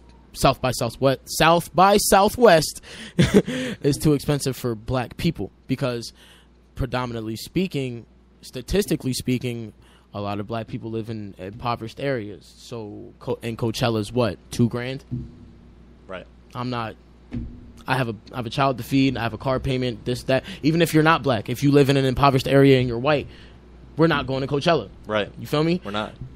And as much as Kendrick may have a white fan base, he doesn't make music for white people. Right. To Pimp a Butterfly is not for white people. It's not. Even Damn, to a certain extent, is not for white people. Right. While I may be open to white people coming into our culture and, adopting our culture, I don't think cultural appropriation is as real as black people perpetuate it to be, because we're in America. Right. This is the melting pot of culture. Why wouldn't we, mix cultures? Because mixing cultures will stop racism. Cultural appropriation will perpetuate the divide. Because if I see a white woman with cornrows and I automatically get offended and tell her she can't wear that, then she's going to feel offended. She's going to feel attacked. Right. Whether she's ignorant to cultural appropriation or not, she's going to feel attacked. And then that's going to leave a bad taste in her mouth about black people. Exactly. We have to be responsible for our reputation as much as white people try to tarnish it. Everybody does. Exactly. Everybody does. And what my thing is with that whole Kendrick situation is that, what did she expect the word nigga to be bleeped? Like, you feel me? Like, I feel like she should have came up there more prepared, whether it was set up or not. She should have came up there more prepared because of the things that are going on in black culture, because of the things that are going on in other cultures, because we're not the only minority that gets in prison. And black people aren't the only race that is on welfare. Statistically speaking, white people are on welfare and food stamps more than black people. Right. So a lot of white people have it hard just as much as we do. And that woman, having it be 2018, we all carry smartphones around. There's no way in hell that she fucked up. How many people live in America? 400 million? I don't have the numbers, but we all have smartphones and we all watch a news outlet for the most part. And most news right now for the past half a decade. I don't usually fuck with the news. I think it's depressing. Okay. where it's still important to understand what's going on, like current events, I just don't fuck with That's what I'm saying. That's what we're all informed to a certain degree. Right. I'll see it through my feeds and shit. You know what I mean? And yeah, exactly. That's exactly my point. There's no way in hell that you can't be informed about what's going on. You're gonna be informed. You have to. It's in your face every single day. So that woman should have been way more prepared and not have said that word. And the topic that you brought up, she shouldn't have said, "Oh, I'm not good enough for you," because that was a little extra. Right. You know who the fuck you're talking to? Yeah. Even if I wasn't, you're talking to Kendrick Lamar. You feel me? Even if Kendrick Lamar was a white man, you feel me? Like, no, you're not good enough. You're lucky that I even brought you on stage. Exactly. You feel me? So and have some respect like for my he handled that with a lot of respect. Yeah, he even joked. He could have taken that a whole different direction. He could have threw her off and stage, he kept it very professional. He even let her recite another song. Exactly. You feel me? So and then when she fucked up, when she fucked up for I don't know if it was the second or third time, he's like, all right, you gotta go here. You gotta go. You know what I mean? The crowd wasn't rocking with that at all. I'm gonna say this once, and I'm gonna say this, and this is gonna be the last time I say it, because I've been very active on Facebook about saying this. If you are my friend and you are white, do not say that word to me. I don't care if it's ER. I don't care if it's GGA. Unless you're reciting it in a song, and that's not in front of 20, 30,000 people like this stupid ass woman, don't say that shit. Don't come up to me and be like, "Yo, what's up, my nigga?" Don't even call your white friends nigga. Yeah, around me. That's not cool. From a white person himself, I'm not rocking with that. You know, like, I don't go around saying that. And I'm not gonna hold you. There are certain white boys I let that slide with because they've been in the fucking only with me because they've been in the trenches with me. You feel me? Like they've experienced a lot of the same things. But why? But all right. So back to what you said though, doesn't that contradict what you were just saying? Like that's a double standard there. You think so? I do. I think that if you're gonna let it slide with some people, but then everybody can't, I feel like that's a double standard. Either we shouldn't say it or we should. You know what I mean? Okay, I can. And I'm rocking what we shouldn't. You know what I mean? I can see your point. But with me personally, I feel like if I didn't give some of my friends leniency on that, then I would be a hypocrite because, truth be told, I really didn't start caring about being black until like 2 years ago. You feel me? So what do I look like, just like taking that shit from them and being like, you can't say that shit can't say that shit to me anymore ever again when they've been comfortable for 6-7 years saying it around me, And to a certain degree, they probably should, mold their mindset around my request if they respect my feelings. But but also on my side, I didn't really start giving a fuck about being black until 2 years ago. You feel me? So that's why it's so important to talk about this shit because, like, you see what happens. Like, what do you think about this? Do you think if all this shit wasn't so relevant going on right now in front of our face on social media, do you think you'd feel so strongly about it? Would you be as passionate about it if it wasn't for social media? To a certain degree, I probably wouldn't be, because I am a millennial. A lot of my information comes from my smartphone. A lot of my information comes from like news and stuff like that. But what I will say is that before I started predominantly caring about being black, I knew that there were a lot of injustices with being black. I knew what being black came with because I live as a black man every single day. So, and I've been called nigger, I've been called this and that, whatever. I've been discriminated against with like the girls that I date because I predominantly date white women, and so I already knew I had disadvantages. I already knew like a lot of my life was unfair just because of the color of my skin. But what my thing is that if I was to not care at all, then I would be doing a disservice to the color of my skin, to my mother, who lived through like the civil rights movement. You feel me? And she's from the South, so she was damn near at the core of it. It would be a disservice to my heritage. It would be a disservice to my mother. It would be a disservice to my father, even though me and him don't get along. It would be a disservice to even me as a man. So, and my son now, because your people would look at you like you were putting them down. Like I was crazy. Right. And I feel like with or without social media, with or without the news, I would have found a way to be proud of being black, because it's in my face every single day. You know, if I'm getting called a nigger, or if I'm being discriminated against, then I have to wonder why I'm being discriminated against. So that's gonna, me personally, because I'm a man of knowledge, so I'm automatically gonna research and be like, yo, why don't white people like us? And then I'm automatically going to, you know, like, just. And that seed that's been planted is just evolving into something like it's just bad. You know, it's really bad. It's bad.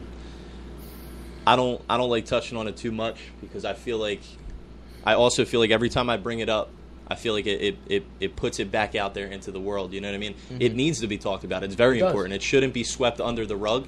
But I personally don't like talking about it a lot, because I feel like, you know, people don't do a very good job of educating themselves on things in 2018. No, they don't. You know what I mean? They don't. Because a lot of sites don't have fact check and shit. They stuff don't, like that. but at the same time, everything's at your fingertips, and you can learn something that quick. So I think it actually made people more lazy. Did the reverse effect. So I think people are so lazy now, so they don't actually go and educate. I'll look at it when I'll fucking whatever. I'll find out eventually. But meanwhile, I'm gonna keep being an ignorant asshole. Exactly. So it's like, every time we talk about it, I think that the racial divide just gets worse, and it's. I mean, I talk to a lot of people, and they think it's getting better. I think it's getting worse. Maybe I'm just viewing it in a different lens, but I think that it's going to take. I don't think one man can stop it. As a matter of fact, I'm going to be honest here. I don't think it's ever going to stop, because everybody's teaching their kids the wrong shit. Mm-hmm. But I think that the problem is.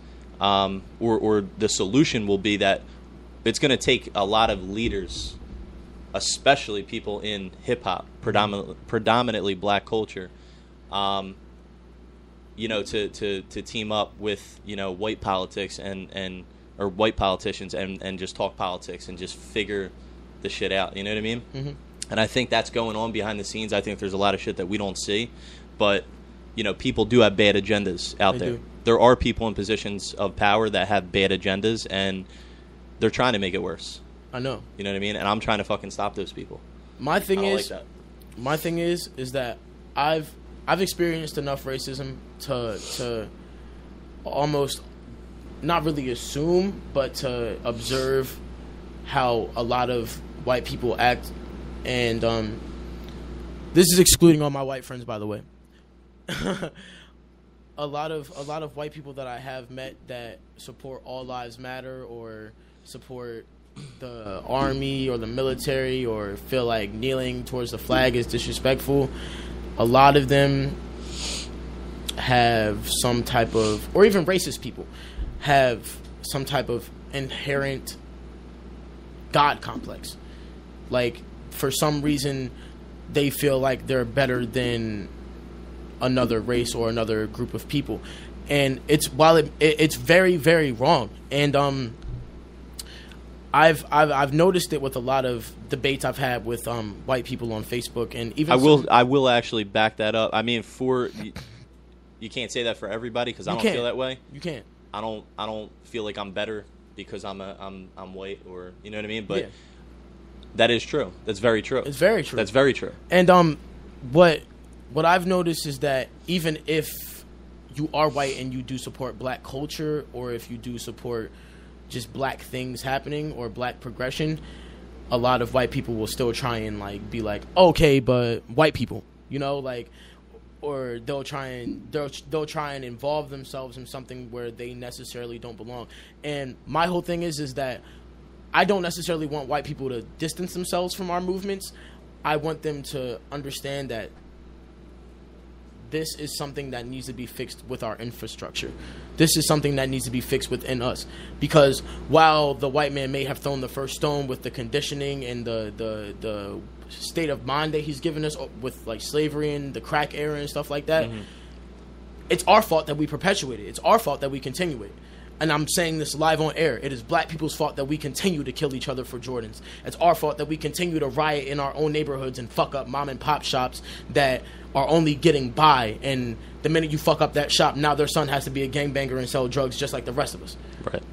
I feel like that is very, very wrong of us. It is very much our fault to keep perpetuating it. Right. But it's the government's fault, and it's a lot of millennials' fault, a lot of older people's fault, and even some of the Generation X's fault that it continues to a systemic degree. Because if I go and say Black Lives Matter, and then you say all lives matter just because you don't feel part of Black Lives Matter, that means we're automatically enemies because you want to feel part of it. You want to feel part of something. You want to feel important. Right. And I had a conversation with my cousin the other day about right. My thing is like, and here's what I understand. Here's what helps me understand both sides of it.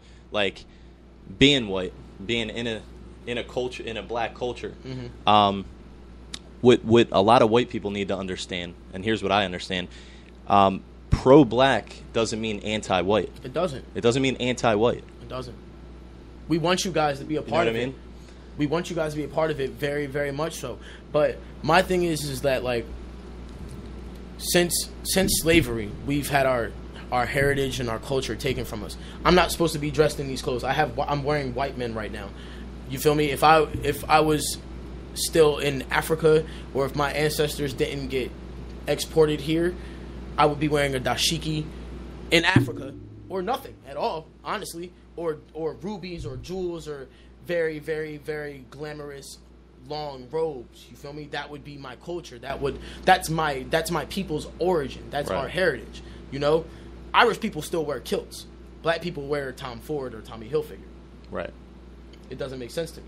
So when we had to remake our culture, which was fried chicken, something that the slave master gave us, just slops of food, but we turned it into something dope. Stuff like that, even with music, even with fashion, when we tried to recreate our culture in an American way, it got stripped from us again by white people. Elvis Presley stole our music. A lot of other white artists in the 40s to the 80s stole our music. Then the 80s came around and the crack era came, and we got our dignity taken away from us once again. You know, my sister was telling me about this welfare law that if black women wanted welfare or assistance from the government, then the husband had to be out of the house. So that systemically started this stereotype of black men being absent in the household. So throughout the decades and the technological and architectural structure and political structure of America, we have been disenfranchised. We've had everything taken away from us. So now in 2018, my personal opinion, if a white person wants to be part of our culture, you have to know that there's rules. And one of those rules is, if I tell you... There's definitely boundaries. Yeah, there's definitely boundaries. And if I tell you not to say that word around me, don't say that word around me. Don't put up a fight and talk about how it's just a word, because it's not just a word. Because if you're a Jewish man and I call you a kike every single day for 400 years, it's going to systemically and emotionally put a barrier in front of you. Right. It's going to make you feel low. If you're an Asian person and I call you a chink every single day for 400 years, and then I start doing things systemically against you to oppress you, that word is going to be clung onto those practices that you've done towards me. Right. You feel me? I'm going to take it maliciously.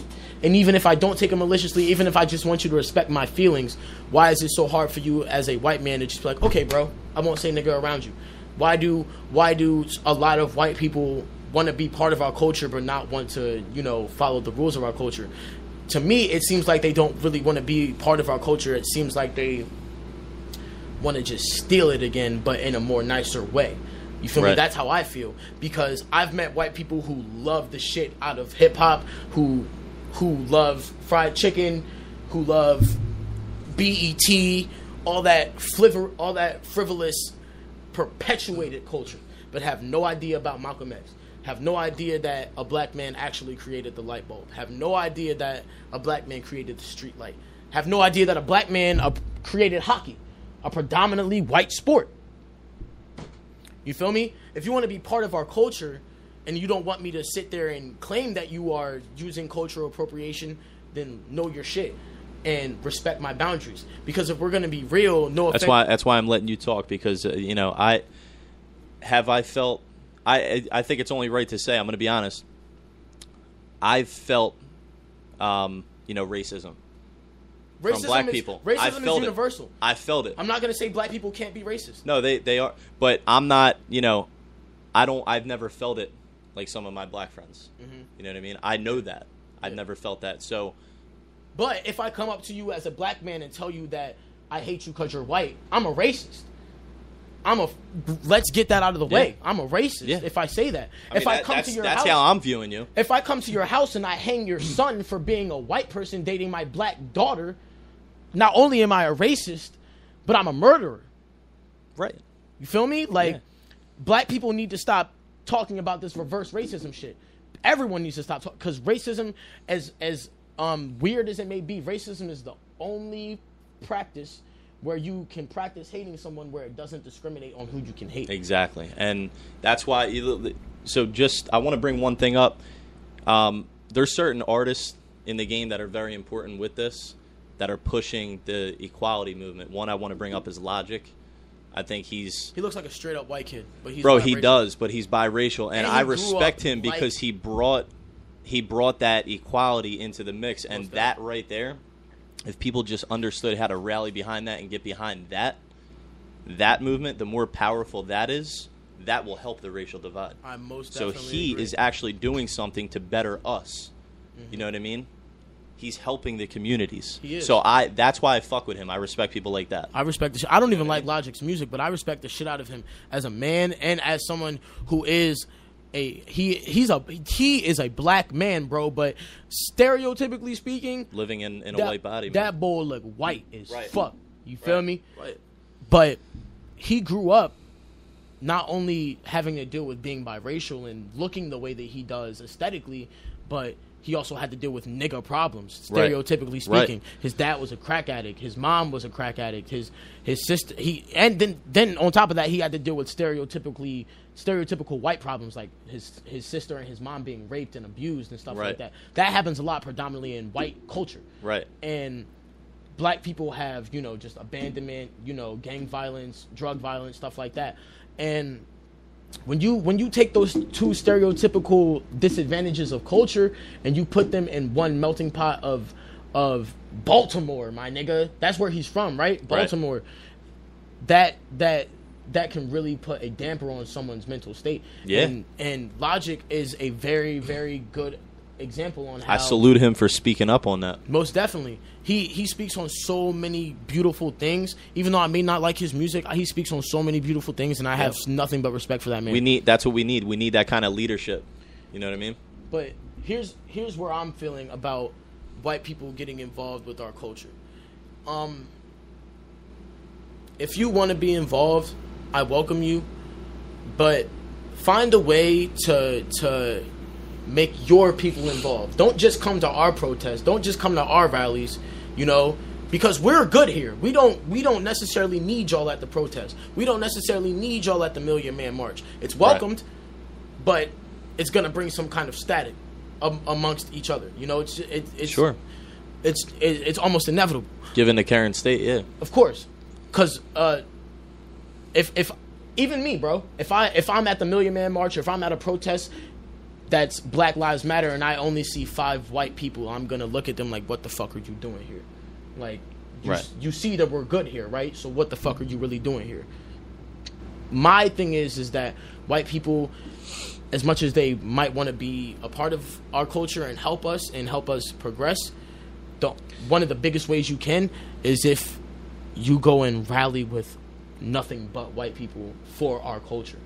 If I see 10,000 white people holding up Black Lives Matters posters, I'm gonna be like, wow, like that's a huge change. I don't necessarily not want to see you at our rally. How about if they both come together and do it together? That'll even be better. That's what I think needs to happen. Mm-hmm. You know what I mean? Because I don't think that coming from a white person, the way I think, the way that, in 2018, I think that all black people look at me. This is truly how I feel because of this racial divide. I think they all look at me like, oh, you feel like you're better. You white devil, white piece of shit. Yeah. Like, I don't like that. That's uncomfortable. We've been perpetuating that a lot lately. Uncomfortable. Yeah. You know what I mean? So, like, don't get me wrong, like, I walk around and I have to feel uncomfortable with that shit. Most def. And I don't like that. When I walk in a room and I'm the only white person, that is how I feel. I feel that. And that's not cool. Like, life was not meant to be like that. We're not meant to, you know what I mean? So, we need more leadership. We need people to educate themselves on this shit, and we need people to step up and just stop with the hate and just come together, because at the end of the day, we're all people. Most definitely. Our race doesn't make us better than one another. Not at all. I don't give a fuck if you're gay, straight. I don't care. I don't care. I don't care. Not one thing that makes you different doesn't actually make you different, because we're all human at the end of the day. We need to treat each other like we're fucking human beings. Mm-hmm. You know what I mean? Can I tell you why I feel differently on certain things? I feel like as much as we don't want to make it about race, we have to recognize that it is, because especially in America, because this is, like I said earlier, it's a melting pot of culture. Absolutely. You feel me? We have to make it about race because if you're Arabic and I'm Chinese, for one, we already don't look the same. We may Asian, like Arabic people and Chinese people come from the same continent, but geographically speaking, we don't look the same. Right. But when we come to America, we're supposed to have the same opportunities. We're supposed to make the same money. We're supposed to drive the same cars, stuff like that. And the fact that they don't get that, I don't like that. I don't like it either. I don't like that. But what I'm talking about is culture. If I'm black and you're white, we may want to be at the same functions. We can even have the same taste in music, have the same taste in girls, all that. You can come over here and fuck with my culture. I can come over here and fuck with your culture. Right. But understand that this is mine. This is yours. You feel me? Right. I feel like to a certain degree. I feel like to a certain degree, the only way we'll actually come to a singular concept of unity is if we do our own selective things for a minute. Like if I'm over here protesting Black Lives Matter and you're over here protesting Black Lives Matter as a white person, then we'll see that from here and we'll be like, okay, the atmosphere is changing. We're not going to go over there yet because we've been things. I can tell you why most people won't do that is because they feel like black people wouldn't do the same. You know what I mean? And that's just probably their thought on that. To a certain degree. And I'm not speaking for myself. I'm just speaking. I'm just giving an unbiased opinion. Yeah. I feel like maybe that's what they're thinking. Maybe they're thinking, why are we going to support their culture if they won't support ours? Mm-hmm. You know what I mean?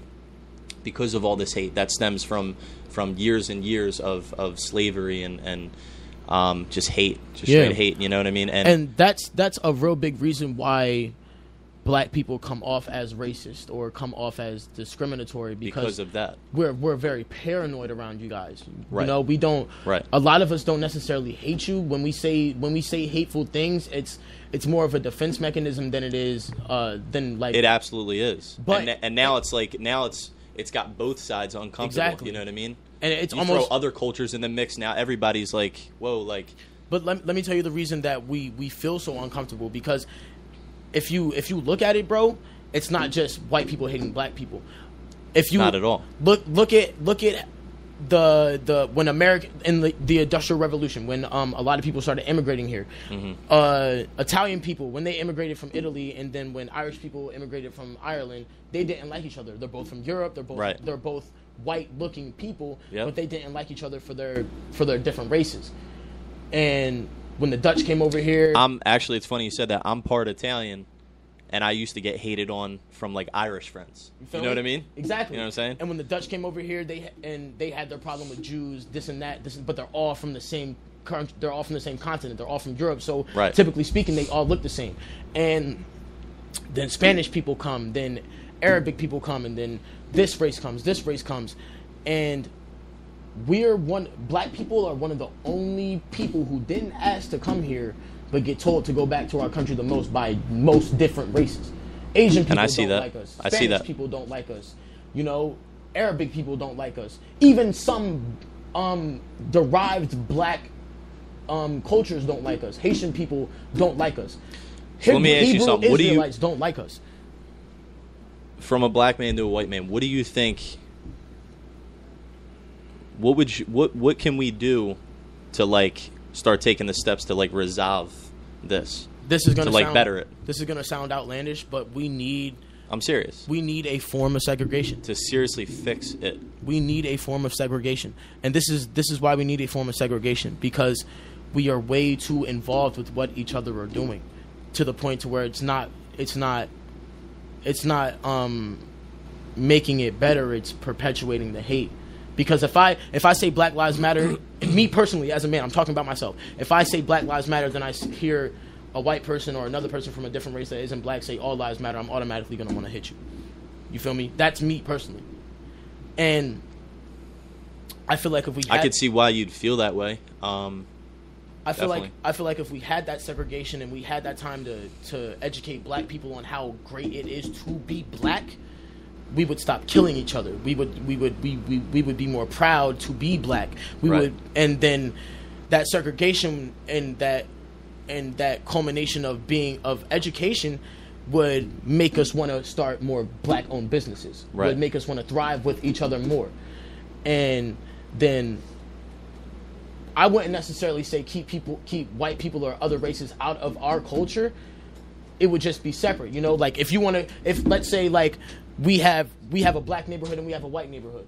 If you lived in your white neighborhood and I lived in my black neighborhood and you wanted to come over to my black neighborhood and, you know, soak up some of the culture and soak up some of the education, fine.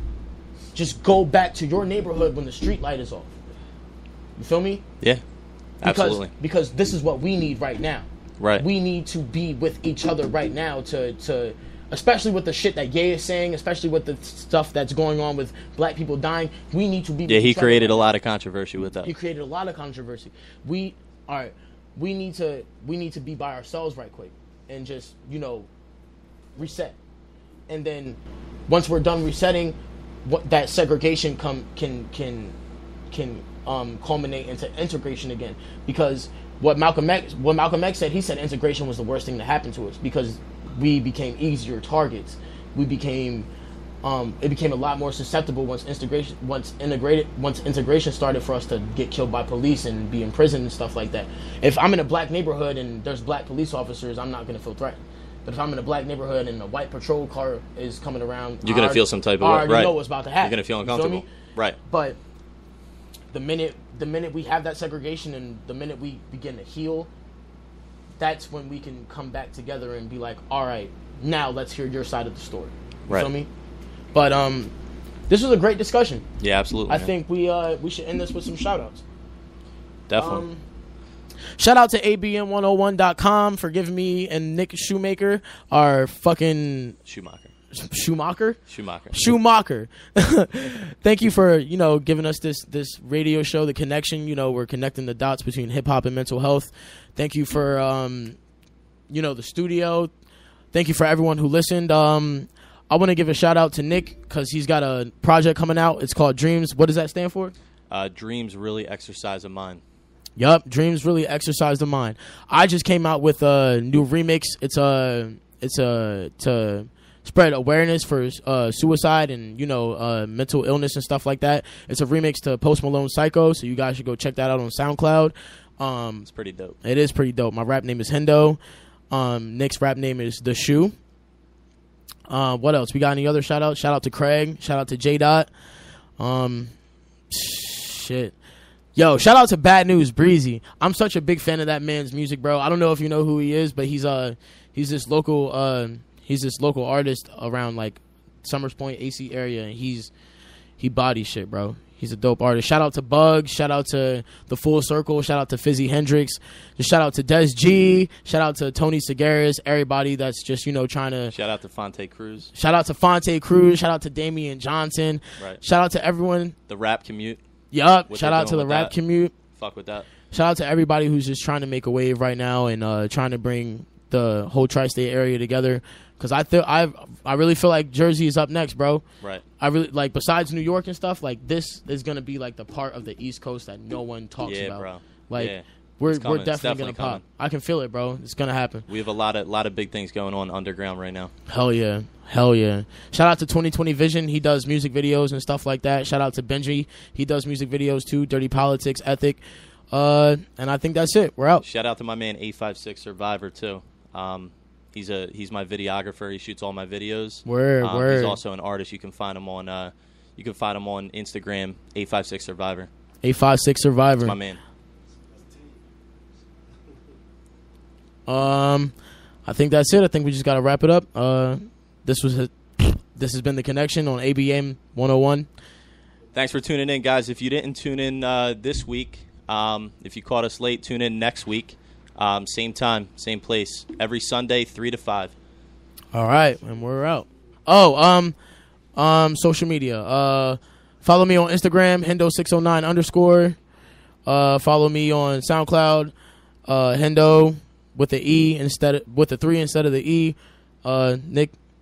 You could find me on all my social media. It's pretty much the same all across the board. SHOE 856, Shoe 856. Instagram, Twitter. I have a Facebook page, everything. Also, guys, just so you know, you can always come and you can check out our episodes. They're always going to be on the website. You just go to abm101.com, and you can play the episodes right there. Just in case you missed it. And then, is that it? We good? Show day. All right, we out. What days you on? We're on Put your plugs in. We're on Sunday, every Sunday 3 to 5. Every Sunday 3 to 5. abm101.com. You guys got to check us out. The Connection, connecting the dots between hip hop and mental health.